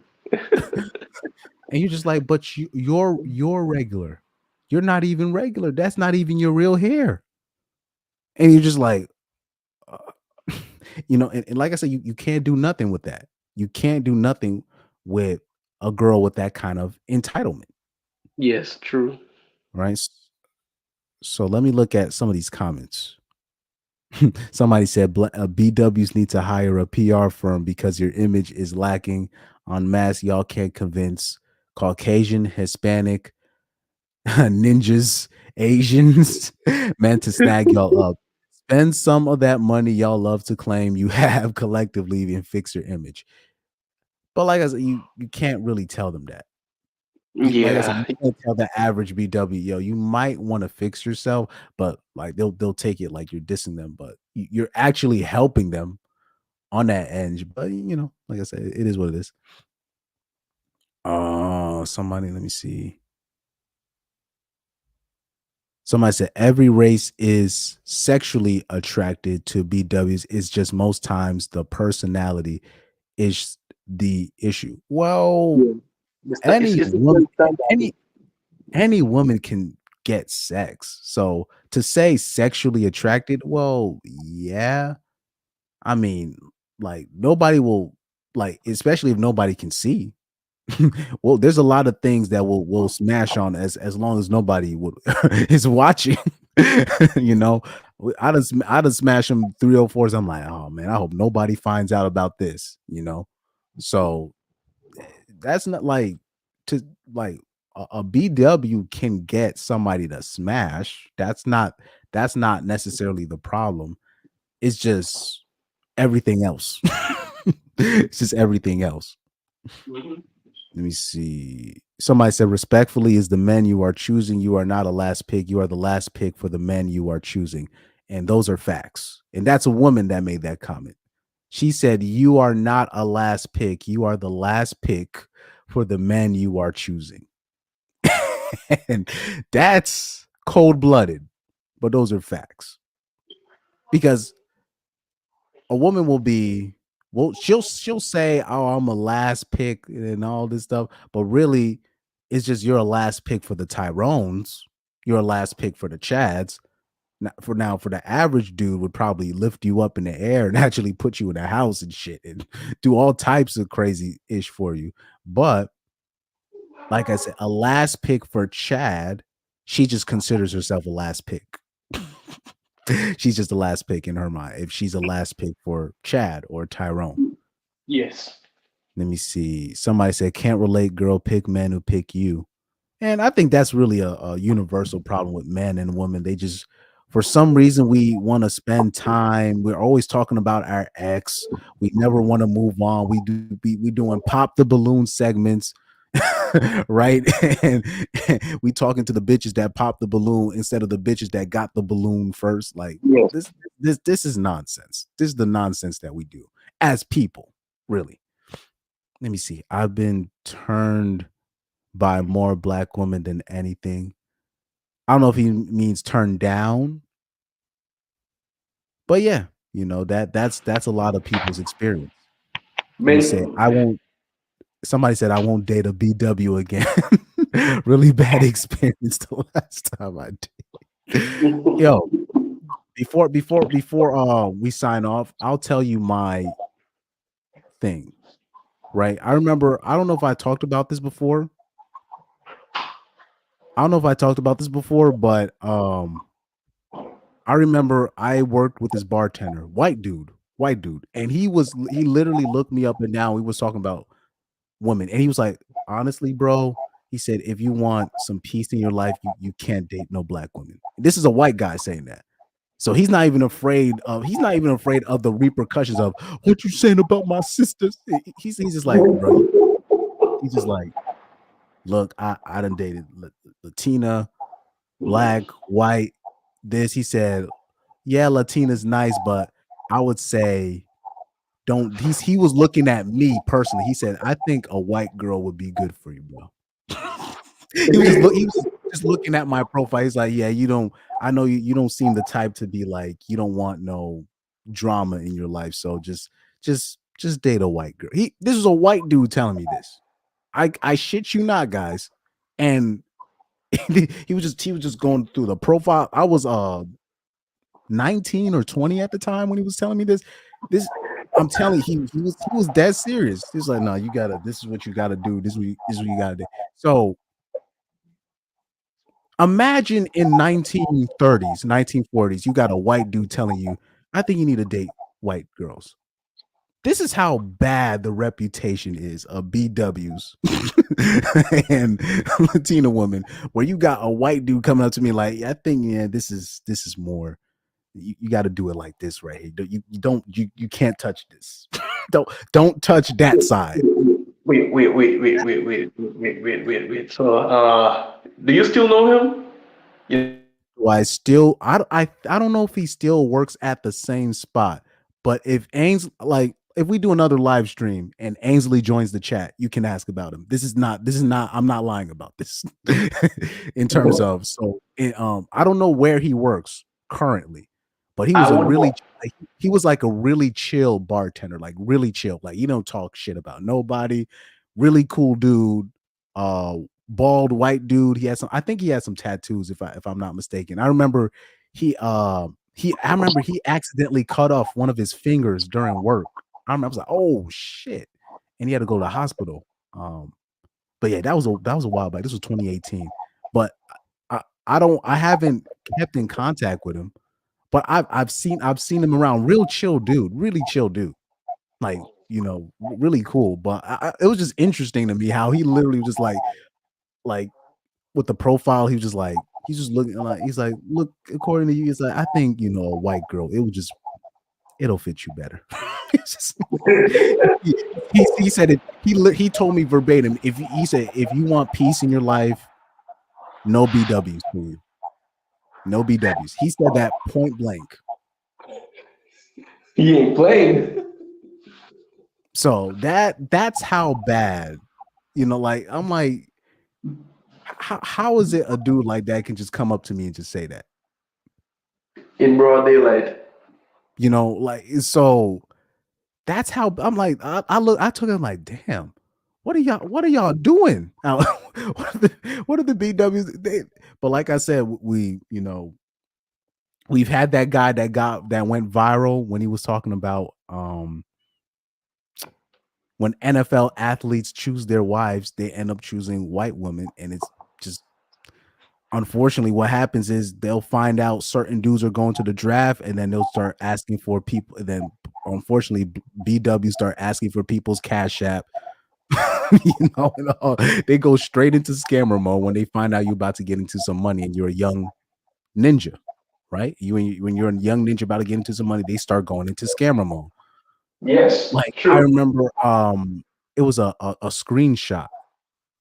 I don't know if it's on Twitter, but let me see if I can bring it up. I don't know. I don't think it was on Instagram, but it was a young black kid that showed up some screenshots on his dating app, and it was a BW that he matched with.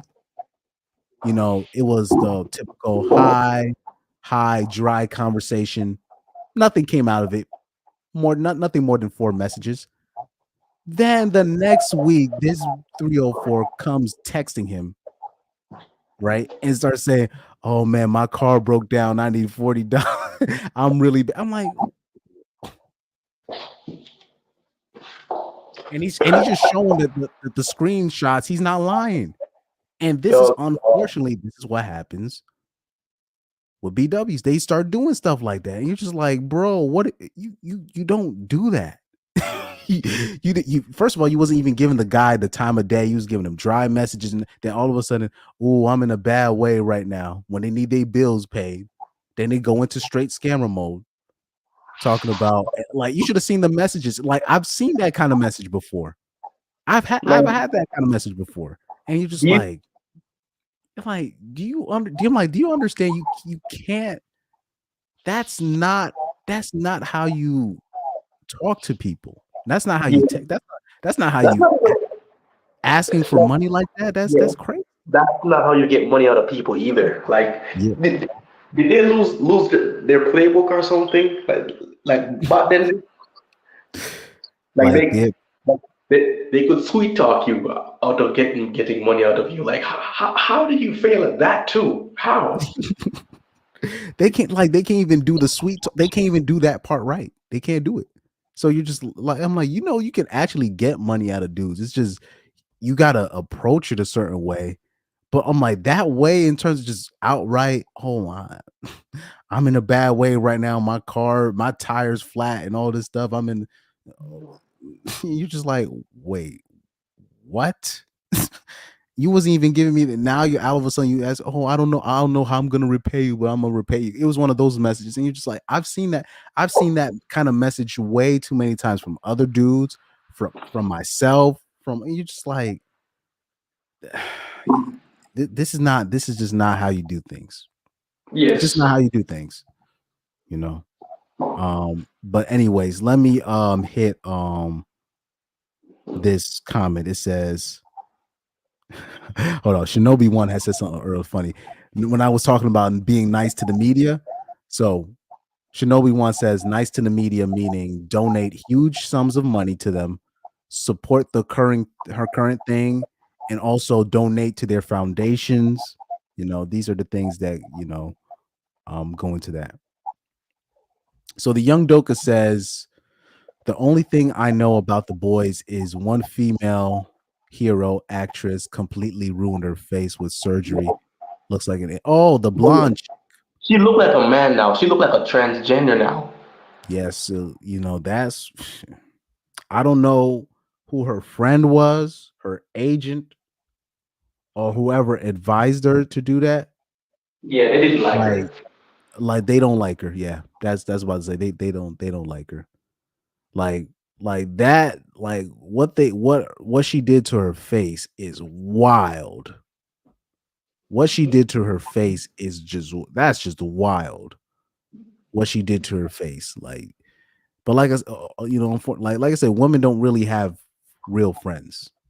Like if you look at this picture right here, it's just like you're just like, how can that happen? But that's what happens when you don't really have real friends, But anyway, I think I've exhausted all the topics and all that stuff. My next live stream, I will talk about. I don't think I'll do the whole mother-daughter thing yet, but it's gonna be more of a live stream talking about the trad cons. I'm pretty sure I'm gonna do that. But yeah, so far, let me see. So yeah, any last thoughts, Pyro, about the stream at hand, what we talked about?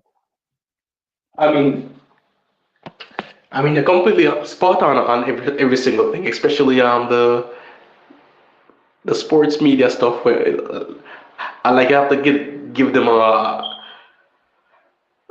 how should I put it up? Some money so they can so they can praise your name so you can get better ratings, just like The Boys. Wait, Pyro, before you finish, there is a girl that I met off I'm gonna put myself on blast right now. There's a girl that I met via a black dating app. And now she is in my DMs talking about do you have a Cash App? I shit you not right now. This is the problem with BD. You can't make this Pyro, I'm gonna show you. Stay on with me right now, bro. I don't. Let me see. Oh, it's on my. Well, it's on my. Actually, I can't show that account. I can't show because I have another Instagram account which is like my music and stuff. But I shit you not, on my. Let me see. I don't know if I can put the. Let me turn my camera on. Let me turn my camera on. I'm telling you, this just happened right now, bro. She talking about like I slid in her DMs the other day. Nothing. Then all of a sudden, the next day, the 2 or 3 or 4 days later, doesn't say anything to me. All of a sudden, I get a thing. You got Cash App. It's my birthday. I'm trying to.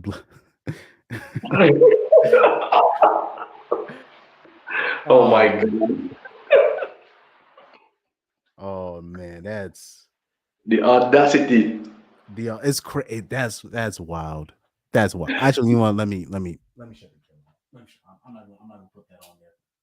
I don't want people to harass her. But this, I shit you not. This just if this was happening in my main Instagram account, I would have just showed you guys. But this is on my other account. This is on my music account. I'm trying to. Because here's the thing, because once you put your Cash App thing out there, she's going to be like, okay, can I get some money? Eventually it's gonna be like, can I get some more money? It's never gonna end. Yeah, that's true. Once they ask one and they give it to her, like I didn't ask for it back. Oh God, she's gonna keep asking for more and more and more. It's crazy how we were just talking about this and this just happened to me. It's just oh my God. People can be so comfortable. Oh man, is wild. But anyway, I'm gonna sign off on this end. Young Doka said solid stream. About to running back before I join. Oh man, shout out to all the War Band members that came through. Shinobi One, Delimon, Lorette, Delimon. I'm gonna talk to my guy, young educated Tyrone. I'm gonna talk because I know him personally via Instagram. I'm gonna ask what happened. I'm just gonna ask what happened. So I'm sorry that happened via the discussion that we had earlier. That's my guy. You know what I mean? We'll try to clear that up because he's very, this is a very intelligent person. He knows what he's talking about. So I don't know I don't even know what happened there. I just saw blocked. You're just like, wait, what happened? So I'll try to see what's up with that. But thank you guys for tuning in. Educated Tyrone, my guy. I'm gonna hit you up in the DM, see what's up. Everybody, Lorette, shout out to Lorette. That's one of the first supporters I had. I'm talking about when I had like 200 subscribers. She might be one of the first. We're talking about like top 3 in terms of before. I'm talking about before AJ, before Pyro, before everybody. So she was one of my first supporters. So thank you for tuning in, coming through. I'm talking about when I would literally have like nobody tuning in on the OBS. Like I'm talking about nobody. So it was just be like somebody I knew from church and then her. So man, shout out to you. Shout out to everybody that tuned in on the live stream. Warband members, thank you for pulling through for your boy, Mr. Cool. Thank you. Harp's Desire, my guy. Thank you, man. Anybody coming through? Educated Pookie, thank you for coming through.